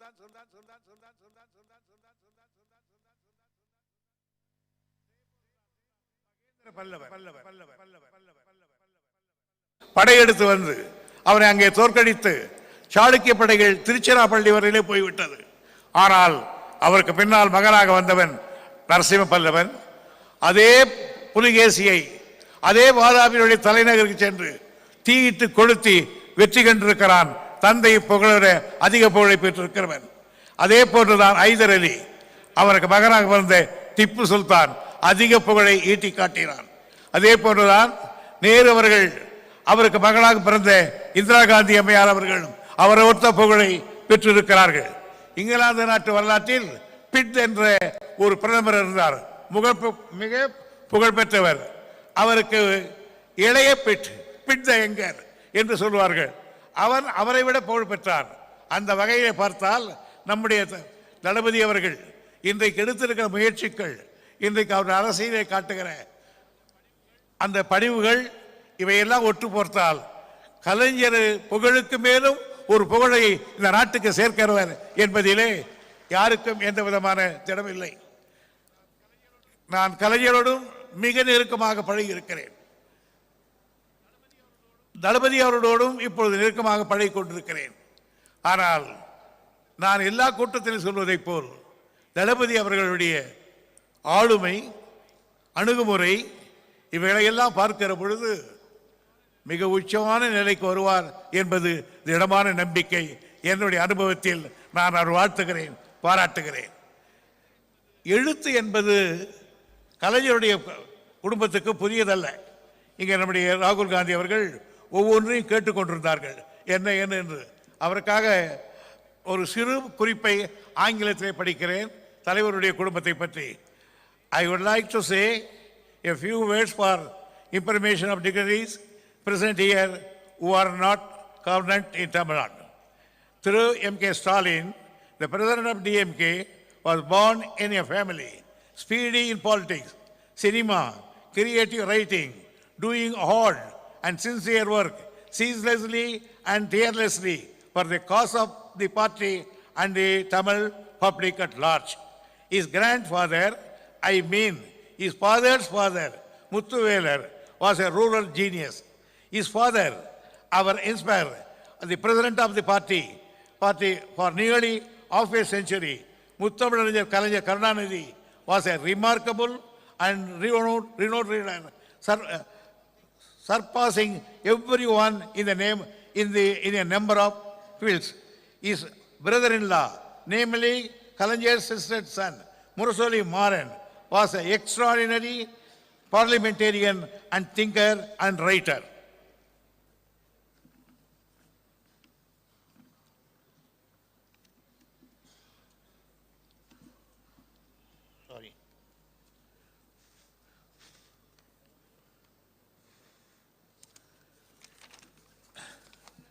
His another brother-in-law, Sir Amardam, is a cinema photographer. His third brother-in-law, Sir Murasoli Selvam, is a political thinker, political writer, and film producer. Moreover, he has been a very close and great friend of mine for a very long time from the college days onwards. Therefore, there is no wonder that Tirumike Stalin has rightfully inherited a number of his family characteristics. The color of blood and red, the symbolic flag, is inseparably mingled in and running in his blood. While his father entered the politics at the age of 14, Tirumike Stalin entered the politics at the age of 30, organizing the youth wing at Gopalapuram. Step by step, he has reached the present position by sheer hard work. He is never in a hurry, always adopting high degree of patience. Like his father, Kalaignar, so Stalin as vigilant and workable, always thinking of the partymen, Tamil people and Tamil Nadu.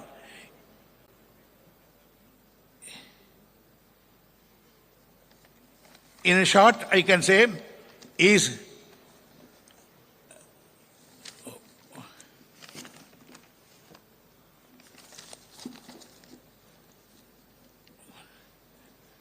like his victories is certainly going to the very long and limelightness to our leader Stalin. In short, our leader Stalin is a junior Kalaignar for us, a ever youthful leader, commendable commander of the party, laudable leader, evergreen leader, arch of the DMK. He deeply engraved his name in the hearts and minds of the Tamil Nadu people. என்று இத்தகைய பெருமைகளை பெற்றிருக்கிற காரணத்தால் தான் அவர் இன்றைக்கு ஓங்கு புகழ் பெற்றிருக்கிறார். அவர் இந்த நீங்க முன்னாலே சொன்னதை போல் இன்னும் பல பாகங்களை எழுதி நம்முடைய நாட்டுக்கும் மொழிக்கும் சேவை செய்ய வேண்டும் என்று கேட்டுக்கொண்டு, நாங்கள் எவ்வளவு பேர் இருந்தாலும் கடைசியாக இறுதியாக ஒரு சொல்லுகிறேன். போன விழாவில் ஒரு புத்தக வெளியிட்டாவில் அமிர்தம் அவர்கள் பேசிய பேச்சிலிருந்து ஒரு பகுதியை வாங்கிக் கொள்கிறேன். அமிர்தம் பேசுகிற பொழுது எனக்கு கண்ணிலே தண்ணி வந்து விட்டது. காரணம், அமிர்தம் சொன்னார், உன்னை விட பெரியவன், என் தோள் மீது உன்னை தூக்கி வளர்த்தவன், அப்படியெல்லாம் வளர்த்திருந்தாலும் உன்னை நான் இன்னைக்கு தலைவனாக ஏற்றுக்கொள்கிறேன், உன் வழியில் இருக்கிறேன் என்று அவர் சொன்ன பொழுது அந்த குடும்பத்தின் வரலாறு தெரிந்த காரணத்தால் எவ்வளவு பெரிய பரந்த மனப்பான்மை, எத்தகைய எண்ணம் எண்ணிக்கொண்டேன். அதே போன்றுதான் நாங்கள் எவ்வளவு வளர்ந்திருந்தாலும், உன்னை விட பெரியவராக இருந்தாலும் உன்னை எங்கள் வழிகாட்டியாக, தலைவராக என்று நாங்கள் ஏற்றுக்கொள்வோம். என் தலைவர் கலைஞரிடத்திலே நாங்கள் எப்படி இறுதி வரையில் இருந்தோமோ, தலைவா எங்கள் மூச்சு இருக்கிற வரையிலே உன்னிடத்திலே நாங்கள் நன்றியோடு இருப்போம். நன்றி, வணக்கம்.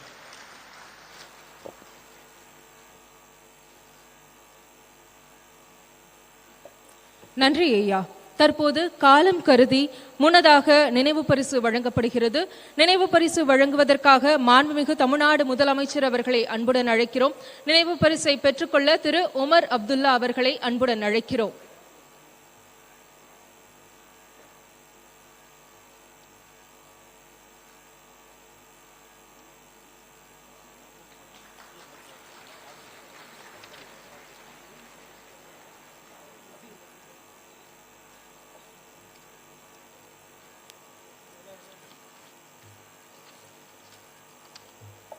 தற்போது கேரள முதலமைச்சர் திரு பினராயி விஜயன் அவர்களுக்கு நினைவு பரிசு வழங்கப்படுகிறது.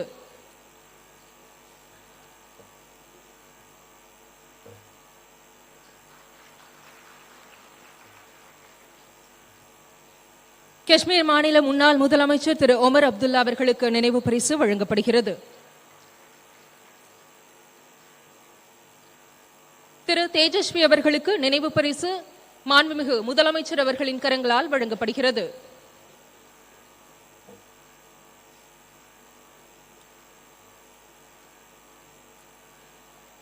முன்னதாக மாண்புமிகு அமைச்சர் திமுக பொதுச் செயலாளர் திரு துரைமுருகன் அவர்களுக்கு நினைவு பரிசு வழங்கப்படுகிறது.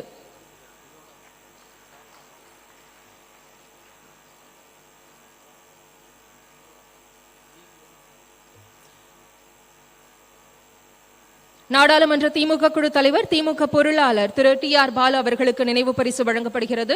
கவி பேரரசு திரு வைரமுத்து அவர்களுக்கு நினைவு பரிசு வழங்கப்படுகிறது. கவி பேரரசு திரு வைரமுத்து அவர்களுக்கு நினைவு பரிசு வழங்கப்படுகிறது.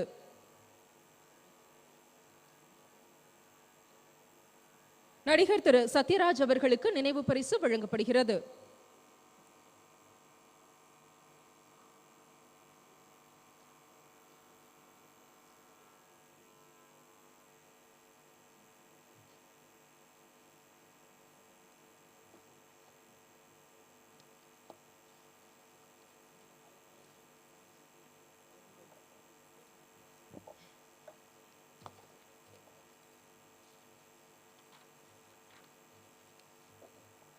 நானும் தமிழன்தான் என நாடறிய முழங்கிய நல்லதொரு தலைவர், நாட்டுக்காய் தங்களையே அர்ப்பணித்த குடும்பத்தின் வழித்தோன்றல், இந்திய மக்களின் குரலை எதிரொலிக்கும் திரு ராகுல் காந்தி அவர்களை வாழ்த்துரை வழங்க அன்புடன் அழைக்கிறோம்.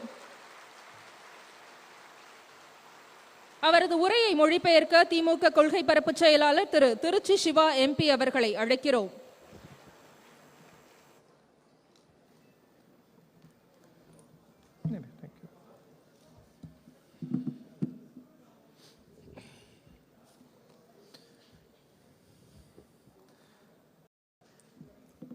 Thiru M.K. Stalin ji,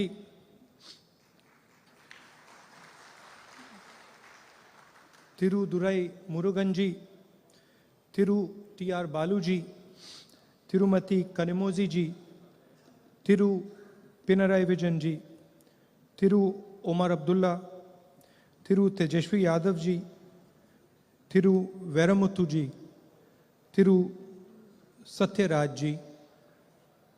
Friends, brothers and sisters, I'd like to welcome all of you here today. மரியாதைக்குரிய முக ஸ்டாலின் அவர்களே, துரைமுருகன் அவர்களே, TR பாலு அவர்களே, கனிமொழி அவர்களே, பினராயி விஜயன் அவர்களே, ஓமர் அப்துல்லா அவர்களே, தேஜஸ்வி அவர்களே, வைரமுத்து அவர்களே, சத்யராஜ் அவர்களே, நண்பர்களே, சகோதர சகோதரிகளே, உங்கள் அனைவருக்கும் வணக்கம். I'd like to congratulate my elder brother Stalin ji for the wonderful book that he has authored. It's been a long struggle for him, many years of struggle, and I congratulate him on what he has done for the people of Tamil Nadu. நான் என்னுடைய அண்ணன் முக ஸ்டாலின் அவர்களை பாராட்ட விரும்புகின்றேன். ஒரு அருமையான புத்தகத்தை வழங்கியதற்காக. அவருடைய வாழ்க்கை நீண்ட நெடிய போராட்டம். பல ஆண்டுகள் அந்த போராட்டத்தை அவர் ஈடுபட்டதோடு தமிழ்நாட்டு மக்களுக்கு ஏராளமான நன்மைகள் செய்து வருவதற்காக நான் அவரை பாராட்ட கடமைப்பட்டிருக்கின்றேன். Yesterday, my mother called me and she has sent a letter to Stalin ji. So she called me and she told me that it is Stalin's birthday tomorrow. And I said to my mother, I said, I know. I said, do you know how old Stalin ji is? And my mother says, no. So I said, he's going to be 69 years old. And my mother said, that is impossible.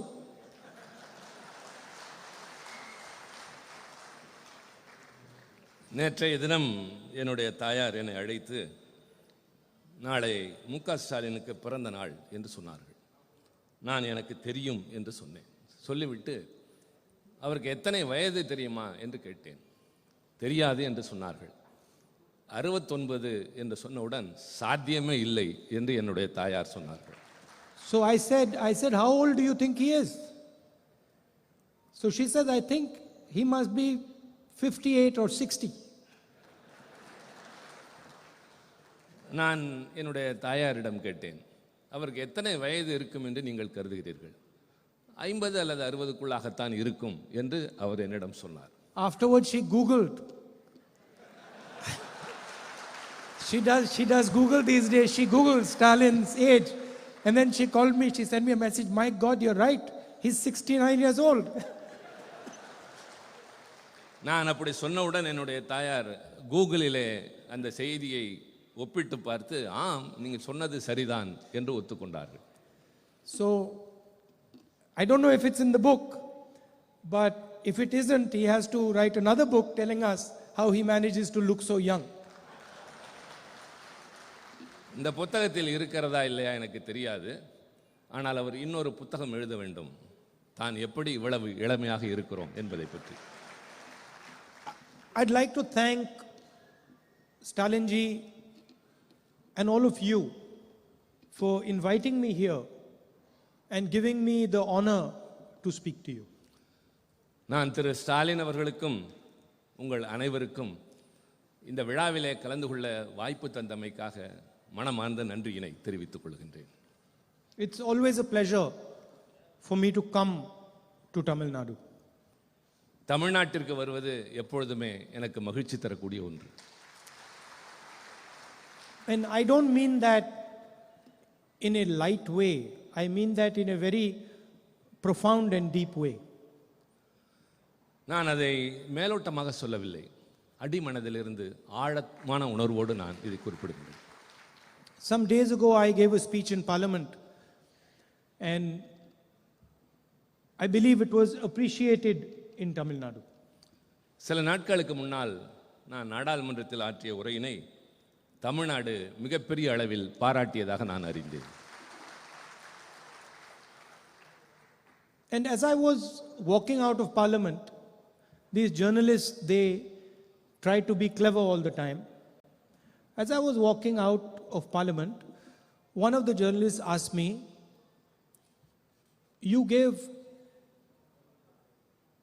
this speech. Why did you mention Tamil Nadu so many times? நான் நாடாளுமன்றத்திலிருந்து வெளியே வந்தபோது பத்திரிகையாளர்களை பார்த்தேன். அதில் ஒருவர் என்னிடம் கேட்டார், உங்களுடைய உரையில் என்ன காரணத்திற்காக நீங்கள் தமிழ்நாட்டை பற்றி குறிப்பிட்டீர்கள் என்று கேட்டார். And suddenly I realized that I had mentioned Tamil Nadu many times.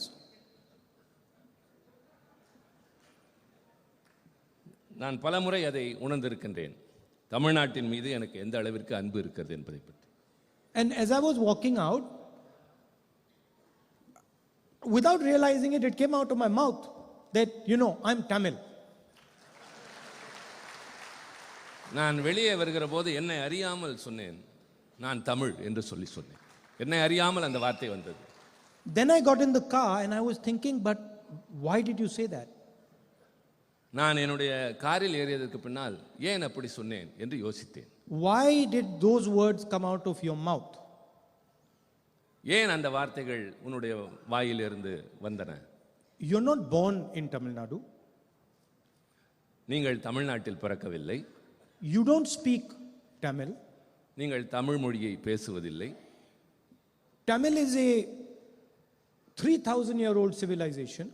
3000 ஆண்டுகள் பழமையான நாகரிகமுடைய மொழி தமிழ் மொழி. You don't even begin to understand that civilization. அந்த நாகரிகத்தை பற்றி நீங்கள் இன்னும் தெரிந்து கொள்ளக்கூட முற்படவில்லை. How can you say you are Tamil? I ask myself. அதற்கு பின்னாலும் எப்படி நீங்கள் தமிழர் என்று சொல்லிக் கொள்கிறீர்கள் என்று எனக்கு நானே கேட்டுக்கொண்டேன். How have you given yourself the right to say that you are Tamil?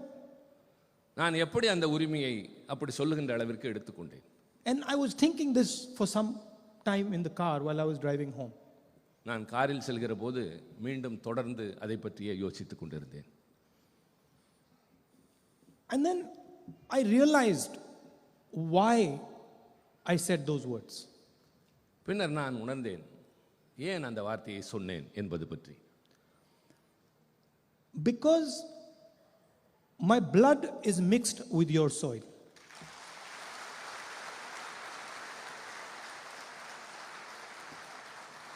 ஏனென்றால் என்னுடைய இரத்தம் இந்த மண்ணில் கலந்திருக்கின்றது. It was a very sad experience for me losing a father.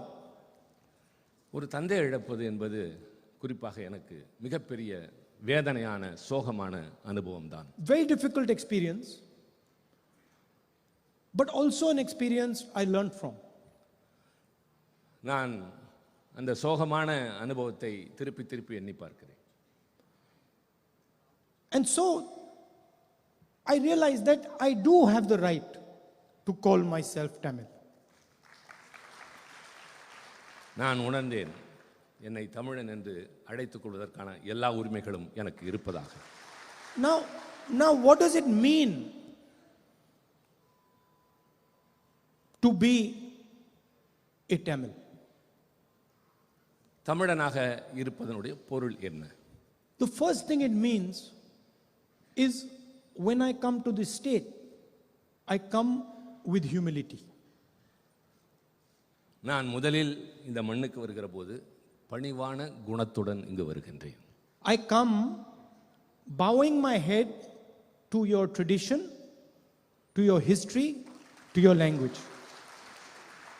உங்களுடைய வரலாற்றிற்கு பாரம்பரியத்திற்கு நான் தலைவணங்குகிறவனாகவே வருகின்றேன். And I come with a desire to understand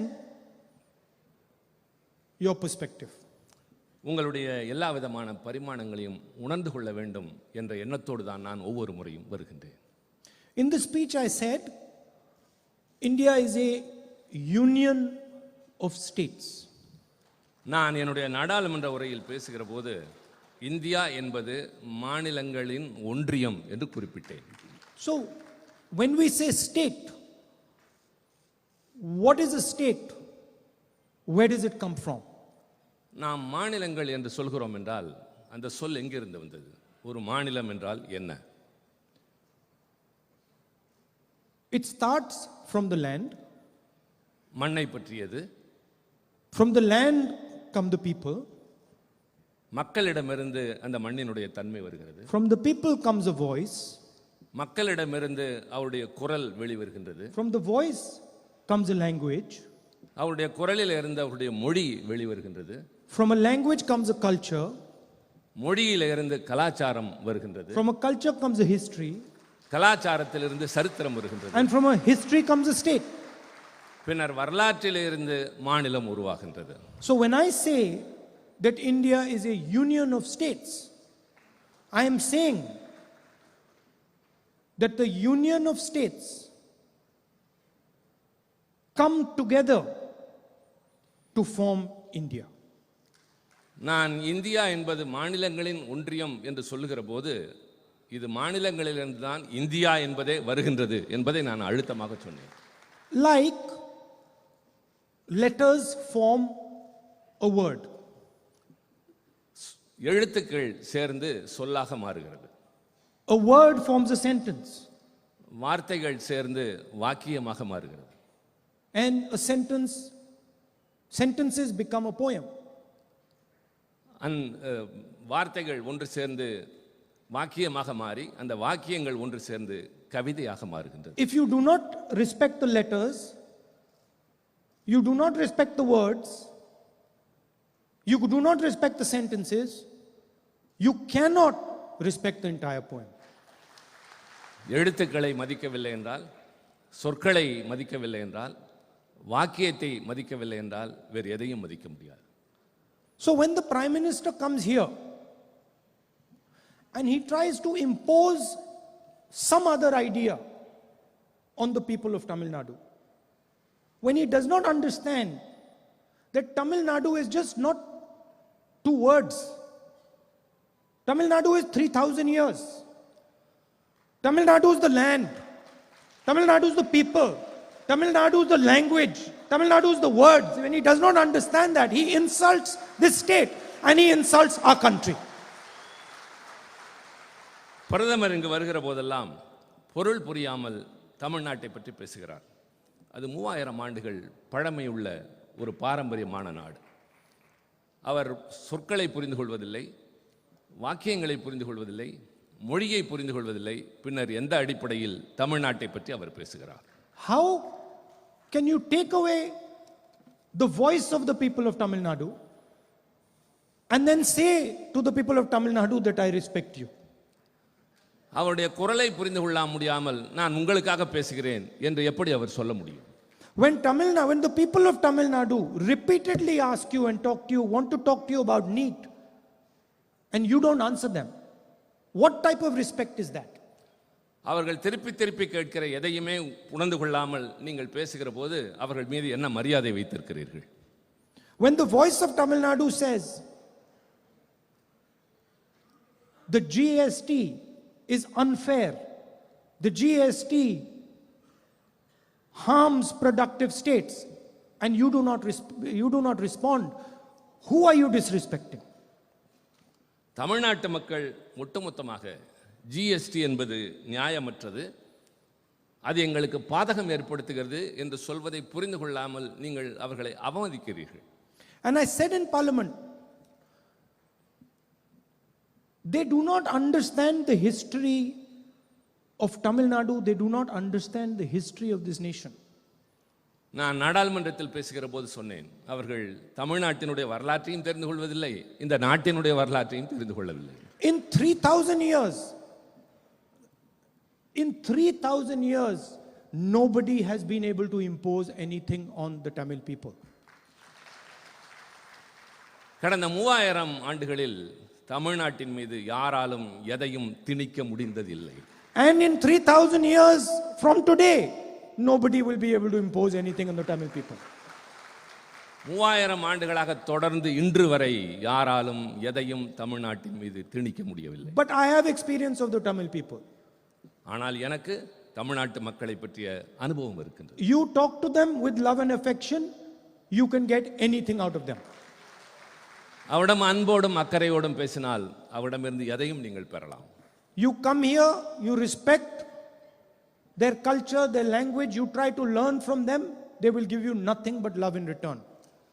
நீங்கள் இங்கு வாருங்கள், வந்து அவருடைய கலாச்சாரத்தை, பாரம்பரியத்தை, மொழியை பற்றி புரிந்து கொள்ளுங்கள், அவர்கள் அதற்கு பதிலாக அன்பையும் பரிவையும் உங்கள் மீது வாரி வழங்குவார். It's a misunderstanding that the Prime Minister has. பிரதமருக்கு இருப்பது சரியாக புரிந்து கொள்ளாத ஒரு தன்மை. And it is a misunderstanding that applies to all states of our union. கிட்டத்தட்ட இந்த நாட்டில் இருக்கிற எல்லா மாநிலங்களை பற்றியும் அவருக்கு இப்படித்தான் ஒரு புரிந்து கொள்ளாத தன்மை இருக்கின்றது. My friend and colleague Omar spoke wonderfully today. என்னுடைய நண்பரும் சகாவுமான ஓமர் இங்கே மிக அழகாக பேசினார். And he said probably the most important thing that was to be said today. மிக முக்கியமாக எதை சொல்ல வேண்டுமோ அவர் அதை இன்றைக்கு இந்த மன்றத்தில் சொன்னார். And I want to repeat it here. நான் அதை திருப்பி சொல்ல விரும்புகின்றேன். We have to understand that for the first time since independence, a state of the Indian Union had its powers taken away from it. விடுதலை பெற்ற இந்த நாட்டில் அதிலிருந்து இன்று வரை இப்பொழுதுதான் முதல் முறையாக ஒரு மாநிலத்தில் இருந்த உரிமைகள் பறிக்கப்பட்டிருக்கின்றன. It has never happened before. இதற்கு முன்பு எப்பொழுதும் அது நடந்தது இல்லை. That the rights of the people have been snatched from them. அந்த மக்களுடைய உரிமைகள் அவரிடமிருந்து பறிக்கப்பட்டிருக்கின்றன. Today the people of Jammu and Kashmir do not rule themselves. Jammu Kashmir மக்கள் தங்களை தாங்களே ஆள முடியாத ஒரு நிலை ஏற்பட்டிருக்கிறது. Today bureaucrats from UP, from Gujarat rule Jammu and Kashmir. Gujarat, Uttar Pradesh போன்ற பகுதிகளில் இருக்கிற அதிகாரிகள் இப்பொழுது ஜம்மு காஷ்மீரை ஆண்டு கொண்டிருக்கின்றார்கள். And that is the extreme what they have done to Jammu and Kashmir. இது ஜம்மு காஷ்மீருக்கு அவர்கள் இழைத்திருக்கிற மிகப்பெரிய அநீதி. In Punjab they have unilaterally taken land away from Punjab and given it to the BSF. பஞ்சாபில் இருக்கின்ற hundreds of kilometers of land. பஞ்சாபில் இருக்கிற நூற்றுக்கணக்கான மைல்கள் இடத்தை எடுத்து எல்லை பாதுகாப்பு படையினரும் அவர்களே கொடுத்திருக்கின்றார்கள். Without any question, without any discussion. யாரிடமும் எதை பற்றியும் கலந்து பேசவில்லை. And they do the same to Tamil Nadu. அதையேதான் தமிழ்நாட்டுக்கும் அவர்கள் செய்கிறார்கள். We always speak about unity from diversity. நாம் வேற்றுமையில் ஒற்றுமையை பற்றி மிகச் சிறப்பாக பேசுகிறோம். India has very, very diverse people, diverse states, diverse languages. India என்கின்ற இந்த நாடு பல்வேறு மொழிகளையும் பல்வேறு கலாச்சாரங்களையும் கொண்ட ஒரு நாடு. And historically, India has taken advantage of this diversity. வரலாற்று ரீதியாக இந்த வேற்றுமையின் காரணமாக இந்தியாவிற்கு பல அனுகூலங்கள் கிடைத்திருக்கின்றன. It's our biggest strength. இது இந்தியாவினுடைய பலம். I learned from the people of Tamil Nadu. அது தமிழ்நாட்டு மக்களிடமிருந்து தெரிந்து கொள்ள வேண்டும். Tamil Nadu learns from the people of UP. Tamil Nadu learns from the people of Maharashtra. We learn from each other. Tamil Nadu உத்தரப்பிரதேசத்து மக்களிடமிருந்து கற்றுக்கொள்கிறது. தமிழ்நாடு ஹரியானா மாநிலத்திலிருந்து கற்றுக்கொள்கிறது. ஒவ்வொருவரிடமிருந்தும் ஒவ்வொருவரும் ஏதாவது கற்றுக்கொள்கிறோம். We respect each other. நாம் ஒவ்வொருவரை மற்றொருவர் மதிக்கிறோம்.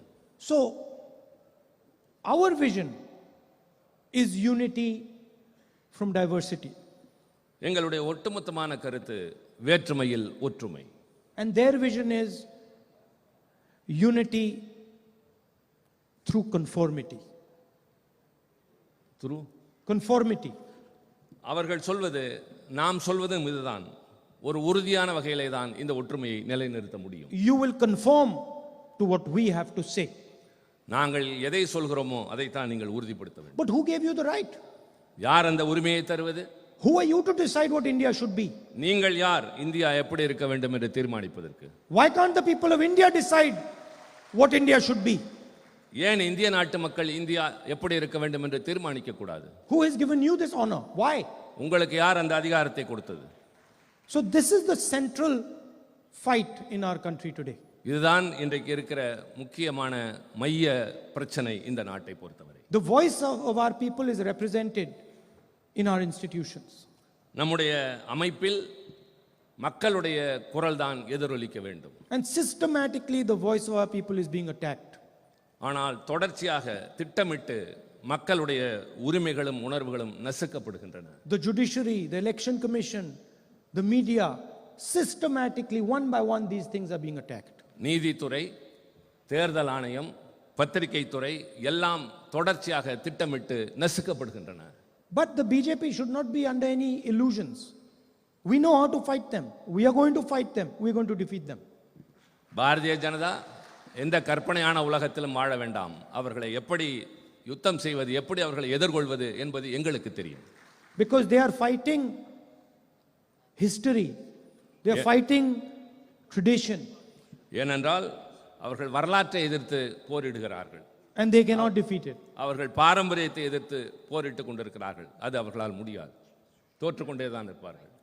Once again, it's a honor for me to come here and say these words to you. மீண்டும் ஒரு முறை உங்கள் முன்னால் நான் வந்து பேசுவதற்கு நான் பெரும் மகிழ்ச்சி அடைகின்றேன். மதிப்பளித்ததாக நான் உணர்கின்றேன். I'd like to conclude by wishing Brother Stalin a very happy birthday tomorrow. என்னுடைய உரையினை திரு ஸ்டாலின் அவர்களுக்கு என்னுடைய உளமார்ந்த பிறந்தநாள் வாழ்த்துக்களை தெரிவித்துக் கொண்டு, And I've noticed he's trimmed down a lot.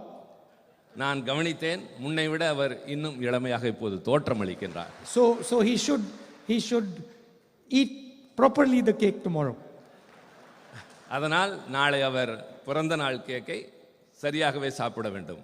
Thank you. நன்றி. நன்றி, வணக்கம். We wholeheartedly thank you, India's most dynamic leader, for your presence and special address.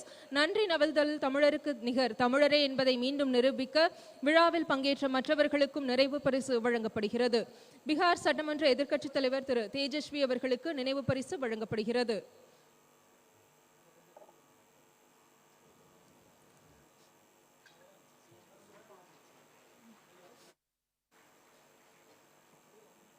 திருமிகு கனிமொழி கருணாநிதி அவர்களுக்கு நினைவு பரிசு வழங்கப்படுகிறது.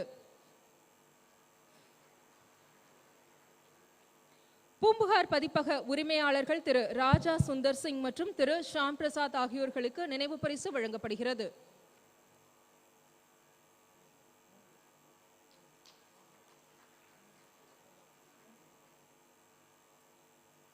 நூல் ஆக்கத்திற்கு உறுதுணையாய் இருந்தவர்களுக்கும் நினைவு பரிசு வழங்கப்பட உள்ளது.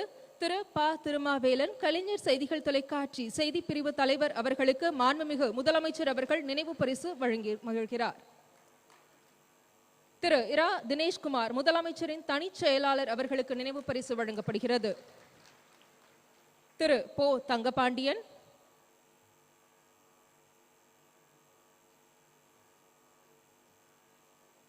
வடிவமைப்பாளர் திரு தமிழரசு அவர்களுக்கு நினைவு பரிசு வழங்கப்படுகிறது.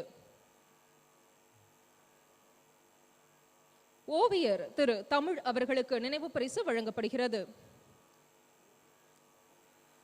நம் ஒப்பற்ற தலைவர் திராவிட மாடல் மாண்புமிகு தமிழ்நாடு முதலமைச்சர் அவர்களை ஏற்புரையும் நன்றியுரையும் ஆற்றிட பேரன்புடன் அழைக்கிறோம். முன்னதாக பூம்புகார் பதிப்பகத்தின் சார்பில் மாண்புமிகு முதலமைச்சர் அவர்களுக்கு நினைவு பரிசு வழங்கப்படுகிறது.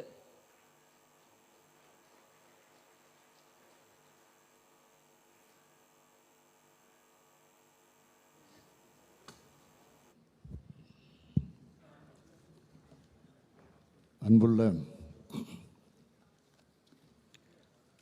உங்களில் ஒருவன் நூல் வெளியீட்டு விழா நிகழ்ச்சியினுடைய தலைவர், கழகத்தினுடைய பொதுச் செயலாளர், நீர்வளத்துறை அமைச்சர் மாண்புமிகு அண்ணன் துரைமுருகன் அவர்களே, நூலினை வெளியிட்டு இந்த நிகழ்ச்சிக்கு சிறப்பையும், அதே நேரத்தில் நாளை தினம் என்னுடைய பிறந்த நாள், அதற்கு உரிய வாழ்த்தும் எடுத்து சொல்லி உரையாற்றி அமர்ந்திருக்கக்கூடிய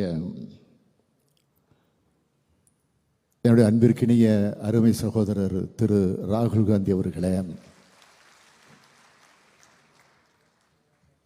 வாழ்த்துரை வழங்கியிருக்கக்கூடிய கேரள மாநிலத்தினுடைய முதலமைச்சர் மாண்புமிகு பினராயி விஜயன் அவர்களே, முன்னிலை வைத்துக் கொண்டிருக்கக்கூடிய கழகத்தினுடைய பொருளாளர், நாடாளுமன்ற கழக குழுவினுடைய தலைவர், என்னுடைய இனிய நண்பர் டி.ஆர். பாலு அவர்களே, வருகை தந்து வாழ்த்துரை ஆற்றியிருக்கக்கூடிய ஜம்மு காஷ்மீர் மாநிலத்தினுடைய முன்னாள் முதலமைச்சர் உமர் அப்துல்லா அவர்களே, பீகார் மாநிலத்தினுடைய எதிர்க்கட்சி தலைவர் தேஜஸ்வி அவர்களே, மதிப்புமிகு கவி பேரரசு வைரமுத்து அவர்களே, பாசமுள்ள சகோதரர் மானமிகு நடிகர் சத்யராஜ் அவர்களே,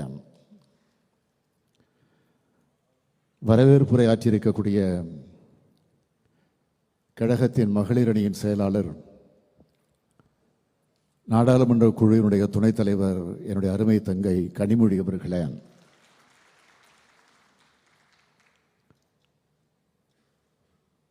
வந்திருக்கக்கூடிய சிறப்பு விருந்தினருக்கெல்லாம் சால்வை அணிவித்து பெருமைப்படுத்தி இருக்கக்கூடிய இளைஞரணியின் செயலாளர் தம்பி உதயநிதி ஸ்டாலின் அவர்களே, இந்த நூலினை அழகோடு அச்சிட்டு வழங்கியிருக்கக்கூடிய பூம்புகார் பதிப்பகத்தினுடைய உரிமையாளர்கள் ராஜா சுந்தர் சிங் அவர்களே, ஷாம் பிரசாத் அவர்களே, மாண்புமிகு தமிழக அமைச்சர் பெருமக்களே, பல்வேறு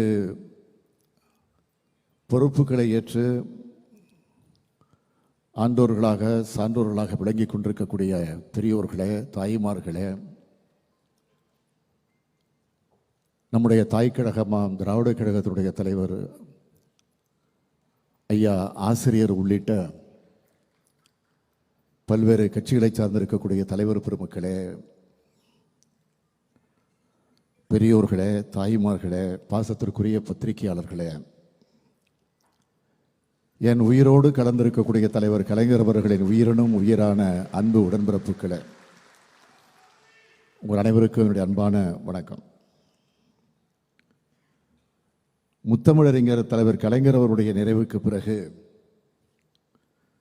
கோடிக்கணக்கான திராவிட முன்னேற்ற கழகத்தினுடைய உடன்பிறப்புகளின் தலைவனாக நான் தேர்ந்தெடுக்கப்பட்ட பொதுக்குழுவில் பேசுகிற பொழுது குறிப்பிட்டு சொன்னேன், கலைஞர் அவர்களைப் போல எனக்கு எழுத தெரியாது, கலைஞர் அவர்களைப் போல எனக்கு பேசவும் தெரியாது, ஆனால் அனைத்தையும் நான் முயன்று பார்ப்பேன் என்று அப்போ குறிப்பிட்டேன். அப்படி நான் செய்த முயற்சி தான் இந்த புத்தகம். திராவிட முன்னேற்றக் கழகத்துடைய தலைவர் என்ற பெருமையால் அல்ல, இந்த தமிழ்நாட்டினுடைய முதலமைச்சர் என்கிற அந்த கர்வத்தால் அல்ல, எப்பொழுதும் என்றென்றும் எந்த சூழலிலும் எந்த பொறுப்பில் இருந்தாலும் உங்களில் ஒருவனாகத்தான் நான் இருக்க வேண்டும். அதைத்தான் எந்த நாளும் இந்த ஸ்டாலின் அதை மறக்க மாட்டான் என்பதன் அடையாளமாகத்தான் எனது வாழ்க்கை வரலாற்று நூலுக்கு உங்களில் ஒருவன் என்ற பெயரை நான் சூட்டியிருக்கிறேன். நீங்கள் அனைவரும் உங்களை விட உயரமான இடத்துல கொண்டு போய் என்ன உட்கார வச்சாலும் நான் என்றுமே உங்களின் ஒருவன் தான். முத்தமிழறிஞர் தலைவர் கலைஞர் அவருடைய மகனாக என்னை கழகத்தவர்கள் முதலாக நினைச்ச போவோம் உங்களின் ஒருவன் தான் நான் கழகத்தவரோடு அவர்களுடைய ஒருவராக நான் செயல்பட்டு கொண்டிருக்கிறேன். இளைஞரணியின் செயலாளராக பொறுப்புக்கு வந்தப்போவும் உங்களின் ஒருவனாகத்தான் நான் செயல்பட்டேன். கழகத்தினுடைய பொருளாளராக பொறுப்பேற்ற போதும் அப்படித்தான் செயல்பட்டேன். அமைச்சரான போவோம், துணை முதலமைச்சராக இருந்த போவோம் அப்படித்தான் நான் செயல்பட்டேன். ஏன் இப்பொழுது கழகத்தினுடைய தலைவராக ஆன பிறகும் இப்போ முதலமைச்சராக ஆன பிறகும் அப்படித்தான் செயல்பட்டு கொண்டிருப்பேன். எனது வாழ்நாள் முழுக்க உங்களில் ஒருவனாகத்தான் நான் செயல்படுவேன்னு இப்போ ஒரு உறுதியை உங்களிடத்தில் நான் சொல்லுகிறேன்.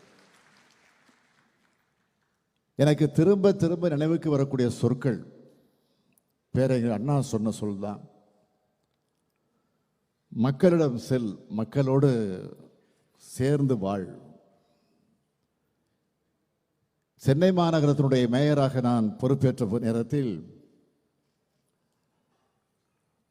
அப்பொழுது நான் ஒரு வார்த்தையை எழுதினேன், பதவின்னு ஒரு வார்த்தையை சொன்னேன். அந்த வார்த்தையை தலைவர் கலைஞர் அவர்கள் மாற்றினார். பதவின்னு போட்ட அந்த எழுத்துல மாற்றி என்ன போட்டார்னா பொறுப்புன்னு மாற்றினார். தலைவர் கலைஞர் செஞ்ச அந்த திருத்தம் தான் என் வாழ்க்கையிலே மறக்க முடியாத பெரிய பாடமாகும். அந்த பொறுப்பில் எத்தனை உயர் பொறுப்புக்கு நான் வந்தாலும் என்றைக்கு நான் உங்களில் ஒருவன் தான். உங்களின் ஒருவனான எனது அனுபவங்களில் சிலவற்றை இந்த சமுதாயத்திற்கு சொல்லியாகணும் என்கிற அந்த காரணமாக அதை நான் கடமையாக கருதி அப்பப்போ சின்ன சின்ன பகுதிகளாக நான் எழுதி வைத்திருந்த பதிவுகளை அதை ஒட்டுமொத்தமாக தொகுத்திருக்கக்கூடிய புத்தகம்தான் இந்த புத்தகம். இதனை வாசிக்கிறது மூலமாக உங்களின் ஒருவனா நான் எப்படி முளைச்சேன்னு முதலாக நீங்கள் தெரிஞ்சுக்க போறீங்க. என்னுடைய 23 வயது வரையிலான வாழ்க்கை தான் இந்த புத்தகம். 1953ஆம் ஆண்டு மார்ச் 1ஆம் தேதி நான் பிறந்தேன். அதாவது நாளை நான் பிறந்த நாள் கொண்டாட போகிறேன். நாளைக்கு என்னுடைய பிறந்த நாள். இன்றைய தினம் பிப்ரவரி 28. எனது பிறந்த நாளுக்கு ஒரு நாள் முன்னதாக இந்த புத்தகம் பிறக்குது. 1976ஆம் ஆண்டு பிப்ரவரி 1 அன்று விசா சட்டத்தின் கீழ் நான் கைது செய்யப்பட்டு சென்னை சிறையில் அடைக்கப்பட்டேன். இதுக்கு இடைப்பட்டிருக்கக்கூடிய ஆண்டுகளில் நடந்த வரலாற்று சுவடுகள் தான் இந்த புத்தகம். எந்த ஒரு மனிதருக்கும் முதல் 25 வயது வரையில் காலகட்டம் என்பது மிக மிக முக்கியமான காலகட்டமாகும். அவரது எதிர்கால வாழ்க்கையை தீர்மானிக்கிறது அந்த வயசு தான். அவர் என்னவாக ஆக போறாங்கிறத தீர்மானிக்கிறதும் அந்த வயசு தான்.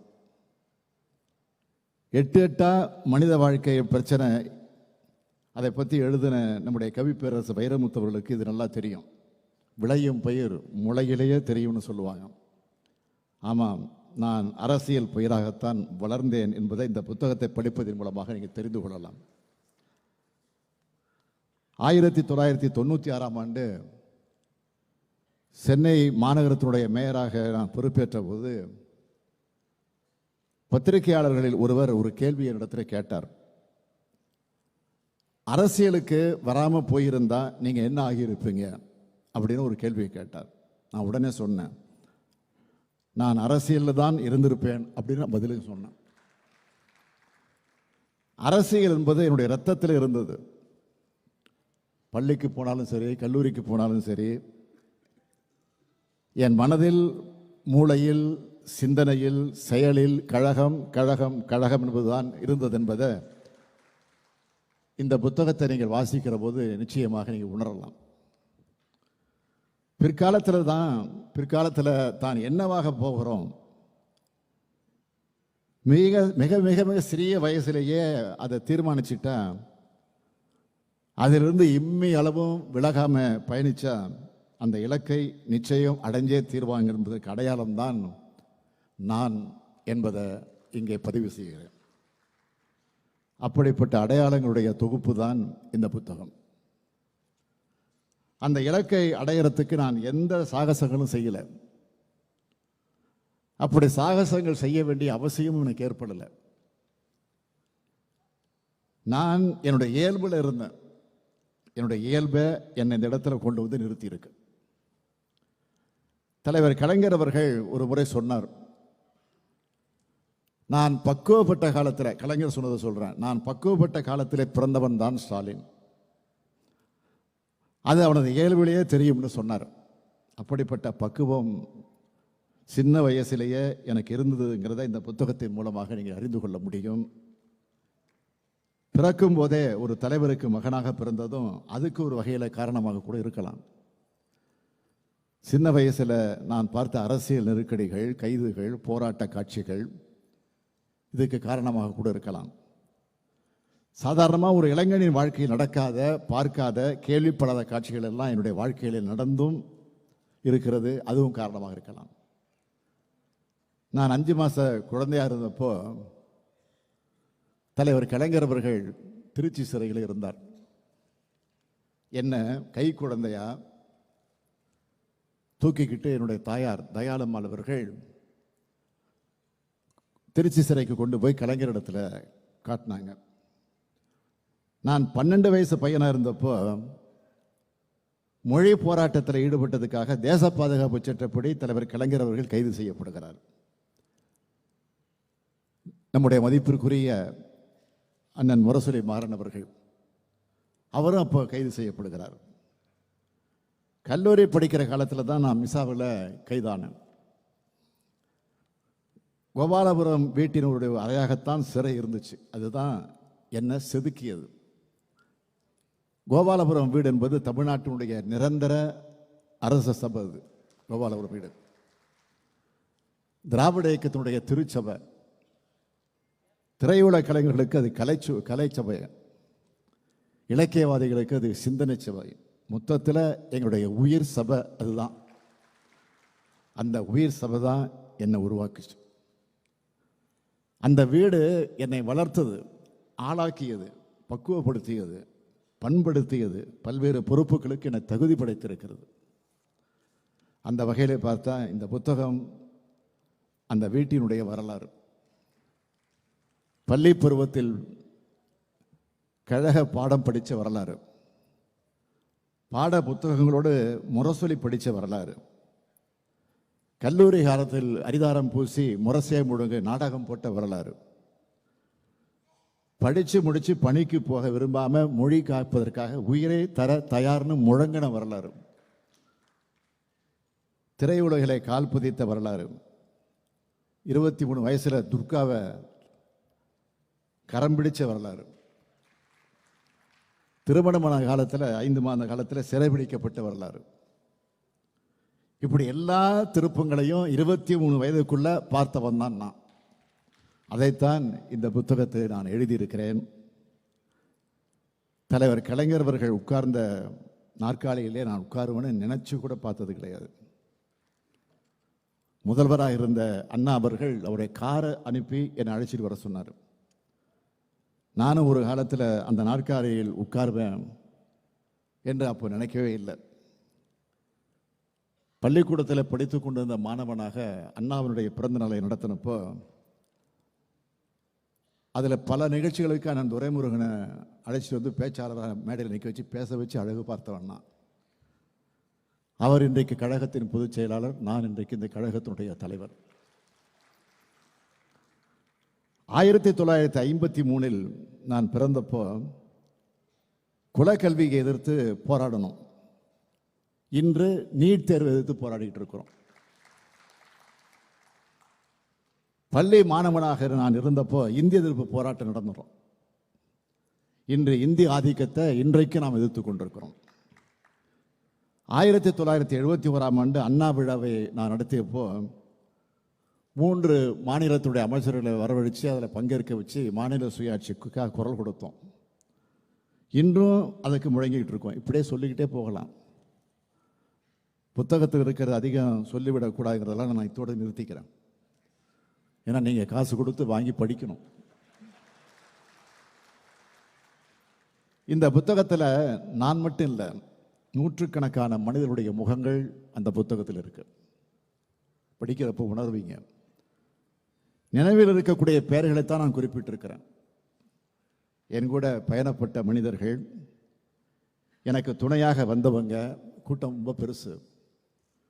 நான் தனி மனிதன் இல்லை, ஒரு கூட்டம் என்பதை இதன் மூலமாக நான் சொல்லியிருக்கேன். இது கொள்கை கூட்டம் என்பதையும் நீங்கள் அறிந்து கொள்ள முடியும். பொது வாழ்வை பூங்காவாக நான் எப்பவும் கருதுனதில்லை. அது புயலை எதிர்த்து நிற்பதாகத்தான் அப்பவும் இருந்திருக்கு, இப்பவும் இருக்கு. அதுக்கு காரணம் எனது குறிக்கோள் என்பது எப்போவுமே பதவியா பொறுப்பா மட்டும் இருந்ததில்லை, கொள்கையாக இருந்துச்சு. சுயமரியாதை கொள்கைகளே தந்தை பெரியார், இன எழுச்சிகளே பேரறிஞர் அண்ணா, இயக்கத்தை வழிநடத்துவதிலே நம்முடைய முத்தமிழறிஞர் தலைவர் கலைஞர், மொழி உரிமையிலே நம்முடைய இனமான பேராசிரியர், இந்த 4வரின் நிழற்குடையில் தான் நான் நின்று கொண்டிருக்கிறேன். இவர்கள்தான் என்னை செதுக்கிய சிற்பிகள். இந்த 4வரும் தனி மனிதர்கள் அல்ல, அது தத்துவத்தினுடைய அடையாளங்கள். அத்தகைய தத்துவத்தினுடைய அடையாளமாகவே நான் இருக்க விரும்புகிறேன். எனது தத்துவத்துக்கு திராவிட மாடல், அதான் பெயர், திராவிட மாடல். மாடல் என்பது ஆங்கில சொற்கள். அதை தமிழில் சொல்றதா இருந்தால் திராவிடவியல் ஆட்சி முறை. அதுதான் என்னுடைய கோட்பாடு. அனைத்தையும் உள்ளடக்கிய வளர்ச்சி தான் என்னுடைய கோட்பாட்டு நெறிமுறை. கல்வியில், வேலைவாய்ப்பில், தொழில் வளர்ச்சியில், சமூக மேம்பாட்டில் இந்த நாடு ஒன்று சேரணும். அந்த வளர்ச்சி என்பது அனைத்து சமூகங்களையும் மேம்படுத்துவதற்காக அமையணும். ஒரு குறிப்பிட்ட மாவட்டத்தின் வளர்ச்சியாக இல்லாமல் அனைத்து மாவட்டங்கள் சீராக வளரணும், வளர்த்தெடுக்கப்படணும். பால் பேதமற்ற, இரத்த பேதமற்ற சமூகமாக நமது சமூக மனோபாவம் மாறணும். எல்லாருக்கும் எல்லாம் என்பதே இந்த திராவிட இயலுடைய கோட்பாடாகும். அனைத்து தேசிய இனங்களும் சரிநிகர் உரிமை தரப்படும் என்பதுதான் திராவிட இயலுடைய கோட்பாடு. இந்தியா என்பது மாநிலங்களின் ஒன்றியமாகும். அதைத்தான் அரசியலமைப்பு சட்டமும் சொல்கிறது. அனைத்து மாநிலங்களும் அதிக அதிகாரம் கொண்ட சுயாட்சித்தன்மை கொண்டதாக இருக்கணும். இந்த மாநிலங்களின் ஒன்றியமான இந்திய அரசானது கூட்டாட்சி முறைப்படி செயல்படும் என்பதுதான் திராவிட இயல் கோட்பாடு. இந்த திராவிட இயல் கோட்பாட்டை தமிழகத்தில் மட்டும் இல்லை, இந்தியா முழுமைக்கு எடுத்து சொல்லணும் தான். திரு ராகுல் காந்தி அவர்களும், மாண்புமிகு முதல்வராக இருக்கக்கூடிய பினராயி விஜயன் அவர்களும், உமர் அப்துல்லா அவர்களும், தேஜஸ்வி அவர்களும் இங்கே அந்த உணர்வோடு தான் அழைக்கப்பட்டிருக்கிறாங்க. இந்திய நாடாளுமன்றத்துடைய மைய மண்டபத்திலே நின்று நம்முடைய அருமை சகோதரர் ராகுல் காந்தி அவர்கள் ஒன்றை குறிப்பிட்டு சொன்னார். இன்றைக்கும் என்னுடைய செவிகளில் ஒலித்துக் கொண்டிருக்கிறது. India is a union of states என்றும், BJP can never ever rule over the people of Tamil Nadu அப்படின்னு சொன்னார். அவர் திராவிட இயல் கோட்பாட்டை முழுமையாக உள்வாங்கியவர் என்பதை அவர் எடுத்து சொன்ன வார்த்தை நமக்கெல்லாம் உணர்த்தி கொண்டிருக்கிறது. இத்தகைய மனமாற்றத்தை அகில இந்திய தலைவர்கள் அனைவரும் அடையணும் தான் பேரறிஞர் அண்ணா அவர்களும் முத்தமிழறிஞர் கலைஞர் அவர்களும் விரும்பினாங்க. அவங்க காலத்தில் அடைய முடியாத மாற்றம் இப்பொழுது தெரிய தொடங்கி இருக்கு. கூட்டாட்சி தத்துவத்தினுடைய நெறிமுறைகள் குறித்து நம்முடைய சகோதரர் ராகுல் காந்தி அவர்கள் இப்போ அதிகம் பேச தொடங்கி இருக்கிறார். அதற்காக என்னுடைய சார்பில் மட்டுமல்ல, தமிழ்நாட்டு மக்களின் சார்பில் என்னுடைய வாழ்த்துக்களை, பாராட்டுகளை நான் தெரிவிச்சுக்க விரும்புகிறேன். மாநிலங்களுக்கு அதிக அதிகாரம் கொண்ட வகையில் இந்திய அரசியலமைப்பு சட்டம் திருத்தப்படணும். அதற்கு அகில இந்திய காங்கிரஸ், கம்யூனிஸ்ட் கட்சிகள், அனைத்து மாநில கட்சிகளும் குரல் கொடுக்கணும். நிதி உரிமைகள் பறிக்கப்பட்டு, சிந்தனைகள் உரிமைகள் பறிக்கப்பட்டு, செயல்படக்கூடிய உரிமைகள் பறிக்கப்பட்டு, இன்றைய தினம் மாநிலங்கள் அதிகாரமற்ற பகுதிகளாக உருக்குலையக்கூடிய காட்சியை பார்த்து நாம் தடுத்தாக்கணும். அதுக்கு இந்தியா முழுமைக்குமான அனைத்து கட்சிகளும் ஒன்று சேர்ந்து பாடுபடணும். மாநிலங்களின் அதிகாரங்கள் ஒவ்வொன்றா பறிபோனத காரணமாகத்தான் அந்தந்த மாநில மக்களுடைய அரசியல் உரிமைகளும் பறிக்கப்பட்டு கொண்டிருக்கு. அதனை இப்போது அனைத்து கட்சிகளும் உணர்ந்து கொண்டிருக்கின்றன. மாநிலத்தில் சுயாட்சி, மத்தியிலே கூட்டாட்சி என்பது இன்று இந்தியா முழுமைக்கான முழக்கமாக மாறிவிட்டது. அதைத்தான் நாடாளுமன்றத்தில் திரு ராகுல் காந்தி அவர்கள் அழுத்தம் திருத்தமாக குறிப்பிட்டு சொல்லியிருக்கிறார். அதேபோல் இந்த சட்டத்தினுடைய ஆட்சியாக மட்டும் இல்லாமல் சமூக நீதியின் ஆட்சியாக மாறணும். இதற்காக அகில இந்திய அளவிலான சமூக நீதி கூட்டமைப்பை திராவிட முன்னேற்ற கழகத்தின் சார்பிலே உருவாக்கி அனைத்து அகில இந்திய கட்சிகளுக்கு நான் அழைப்பு விடுத்திருக்கிறேன். இத்தகைய திராவிடவியல் கோட்பாட்டை இந்தியா முழுமைக்கு விதைப்பதை எனது பணியாக மேற்கொள்வேன் என்று இந்த நிகழ்ச்சியின் வாயிலாக உங்கள் அத்தனை பேருக்கு நான் உறுதியாக குறிப்பிட விரும்புகிறேன். அந்த வகையில் எனது அரசியல் வாழ்க்கையின் திருப்பு முனையாக இந்த நிகழ்ச்சி அமைஞ்சிருக்கு. இந்த மேடையை பார்க்கும்போது என்னுடைய நினைவுகள் பின்னோக்கி போகுது. 1975ஆம் ஆண்டு ஆகஸ்ட் மாதம் 20ஆம் நாள் எனக்கும் என்னுடைய துணைவியார் துர்காவுக்கும் திருமணம் நடந்துச்சு. எனக்கு முன்னதாகவே அவரும் நானும் என்ற தலைப்பில் துர்கா தன்னுடைய வாழ்க்கை வரலாற்றை எழுதிட்டாங்க. மணமக்களாகிய எங்களை வாழ்த்தி அன்றைக்கு பிரதமராக இருந்த அம்மையார் இந்திரா காந்தி அவர்கள் வாழ்த்து செய்தி அனுப்பியிருந்தாங்க. இன்று அவரது பேரன் ராகுல் காந்தி அவர்கள் இந்த மேடையில் வந்து அமர்ந்திருக்கிறார். ஃபரூக் அப்துல்லா அவர்கள் வாழ்த்து செய்தி அனுப்பியிருந்தார். இன்று அவரது மகன் உமர் அப்துல்லா இந்த மேடையில் இருக்கிறார். கம்யூனிஸ்ட் இயக்கத்தினுடைய மாபெரும் தலைவரான கேரள மாநிலத்தைச் சார்ந்த EMS நம்பூதிரிபாட் அவர்கள் எனக்கு வாழ்த்து செய்தி அனுப்பியிருந்தார். இப்பொழுது கேரளாவிலிருந்து மாண்புமிகு பினராயி விஜயன் அவர்கள் வந்து இந்த மேடையில் அமர்ந்திருக்கிறார். நேரில் வந்து வாழ்த்துவதற்காக பீகாரிலிருந்து பெருந்தலைவர் ஜெகஜீவன் ராம் அவர்கள் வந்திருந்தார். இப்பொழுது பீகாரிலிருந்து தேஸ்ஜவி அவர்கள் இங்கே வந்து அமர்ந்திருக்கிறார். அன்று எங்கள் திருமணமே அகில இந்திய மாநாடு போல் நடந்துச்சு. இன்று இந்த புத்தக வெளியீட்டு விழாவும் அகில இந்திய மாநாடு போல் நடந்து கொண்டிருக்கிறது. எங்களது பல்வேறு அரசியல் பணிகளுக்கு இடையில் இங்கே வந்திருந்து என்னை பெருமைப்படுத்திய ராகுல் காந்தி அவர்களுக்கும், மாண்புமிகு பினராயி விஜயன் அவர்களுக்கும், உமர் அப்துல்லா அவர்களுக்கும், தேஜஸ்வி அவர்களுக்கும் இந்த நேரத்தில் என்னுடைய நன்றியை தெரிவித்துக் கொள்ள விரும்புகிறேன். I thank each and every one of you for gracing this occasion with your presence. I have always dedicated myself to public life, and I assure that I will remain so forever. Before concluding my speech, I wish to make an appeal, not just to the leaders on the stage, but to everyone who believes in secular value. Our Indian Union is facing a big threat from deceiving forces.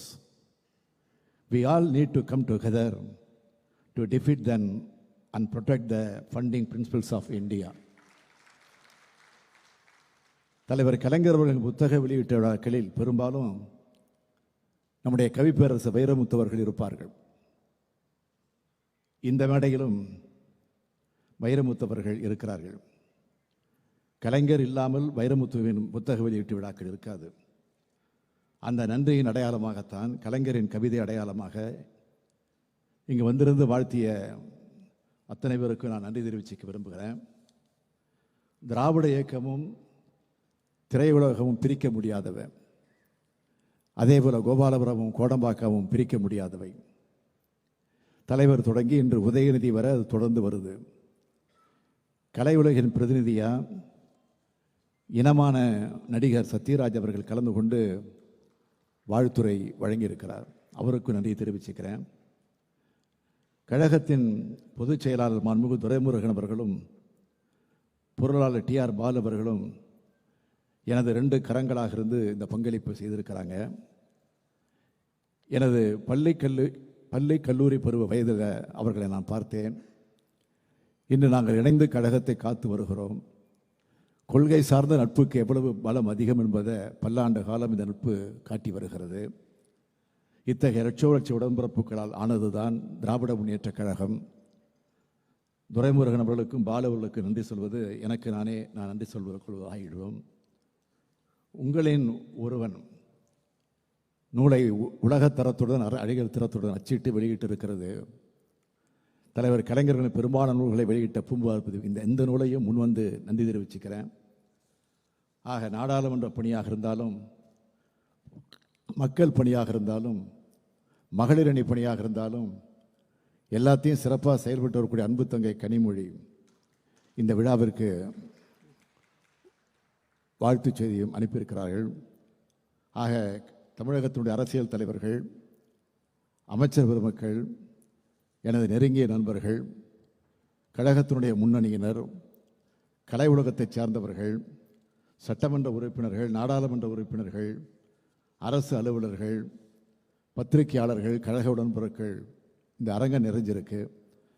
உங்கள் அனைவருக்கும் தனித்தனியாக நன்றியை தெரிவித்துக் கொள்கிறேன். உங்களால் உருவாக்கப்பட்டவன் நான், உங்களால் வளர்த்தெடுக்கப்பட்டவன் நான், என்றும் உங்களின் ஒருவனே, என்றும் உங்களின் ஒருவனே என்பதை சொல்லி உங்கள் அத்தனை பேருக்கும் என்னுடைய மனப்பூர்வமான நன்றியை மீண்டும் ஒரு முறை எடுத்து கூறி விடைபெறுகிறேன். நன்றி, வணக்கம். நாட்டு மக்களுக்கு என்ன செய்யலாம் என எண்ணிக்கொண்டிருக்கும் உங்களின் இந்த உரைக்கு நன்றி ஐயா. நல்லதொரு இந்த நிகழ்வின் இறுதியாக நாட்டுப்பண்.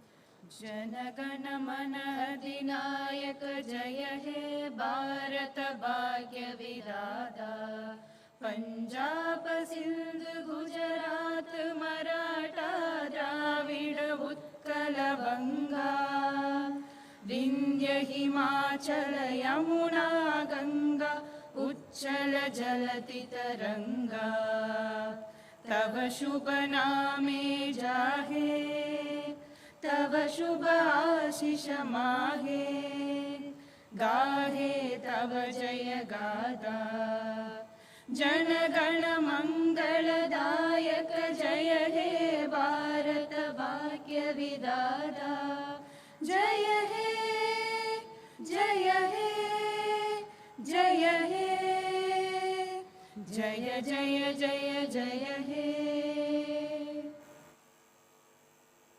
உங்களில் ஒருவன் முதல் பாகம் நூல் வெளியீட்டு விழா இனிதே நிறைவடைந்தது. நன்றி.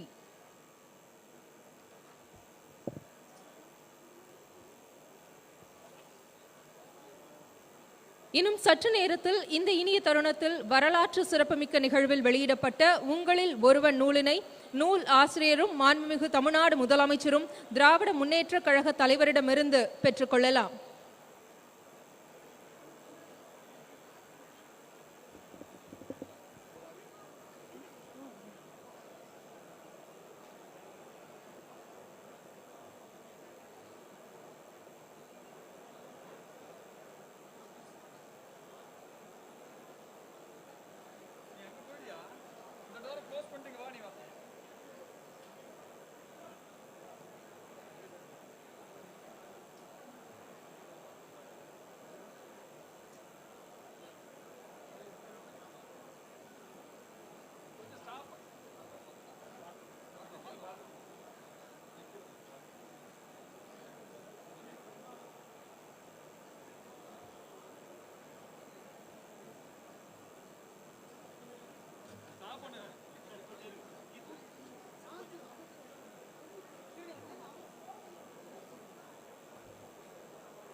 அனைவரும் சற்று உங்களது இருக்கையில் அமருமாறு தயவுடன் கேட்டுக்கொள்கிறோம்.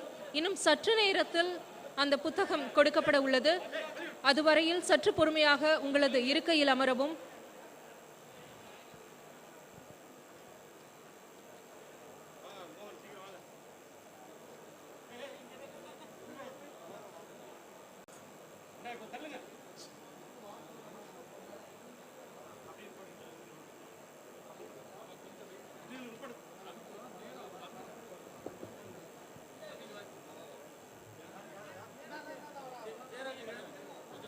உங்கள் அனைவரையும் உங்களது இருக்கைகளில் அமருமாறு பணிவன்புடன் கேட்டுக்கொள்கிறோம்.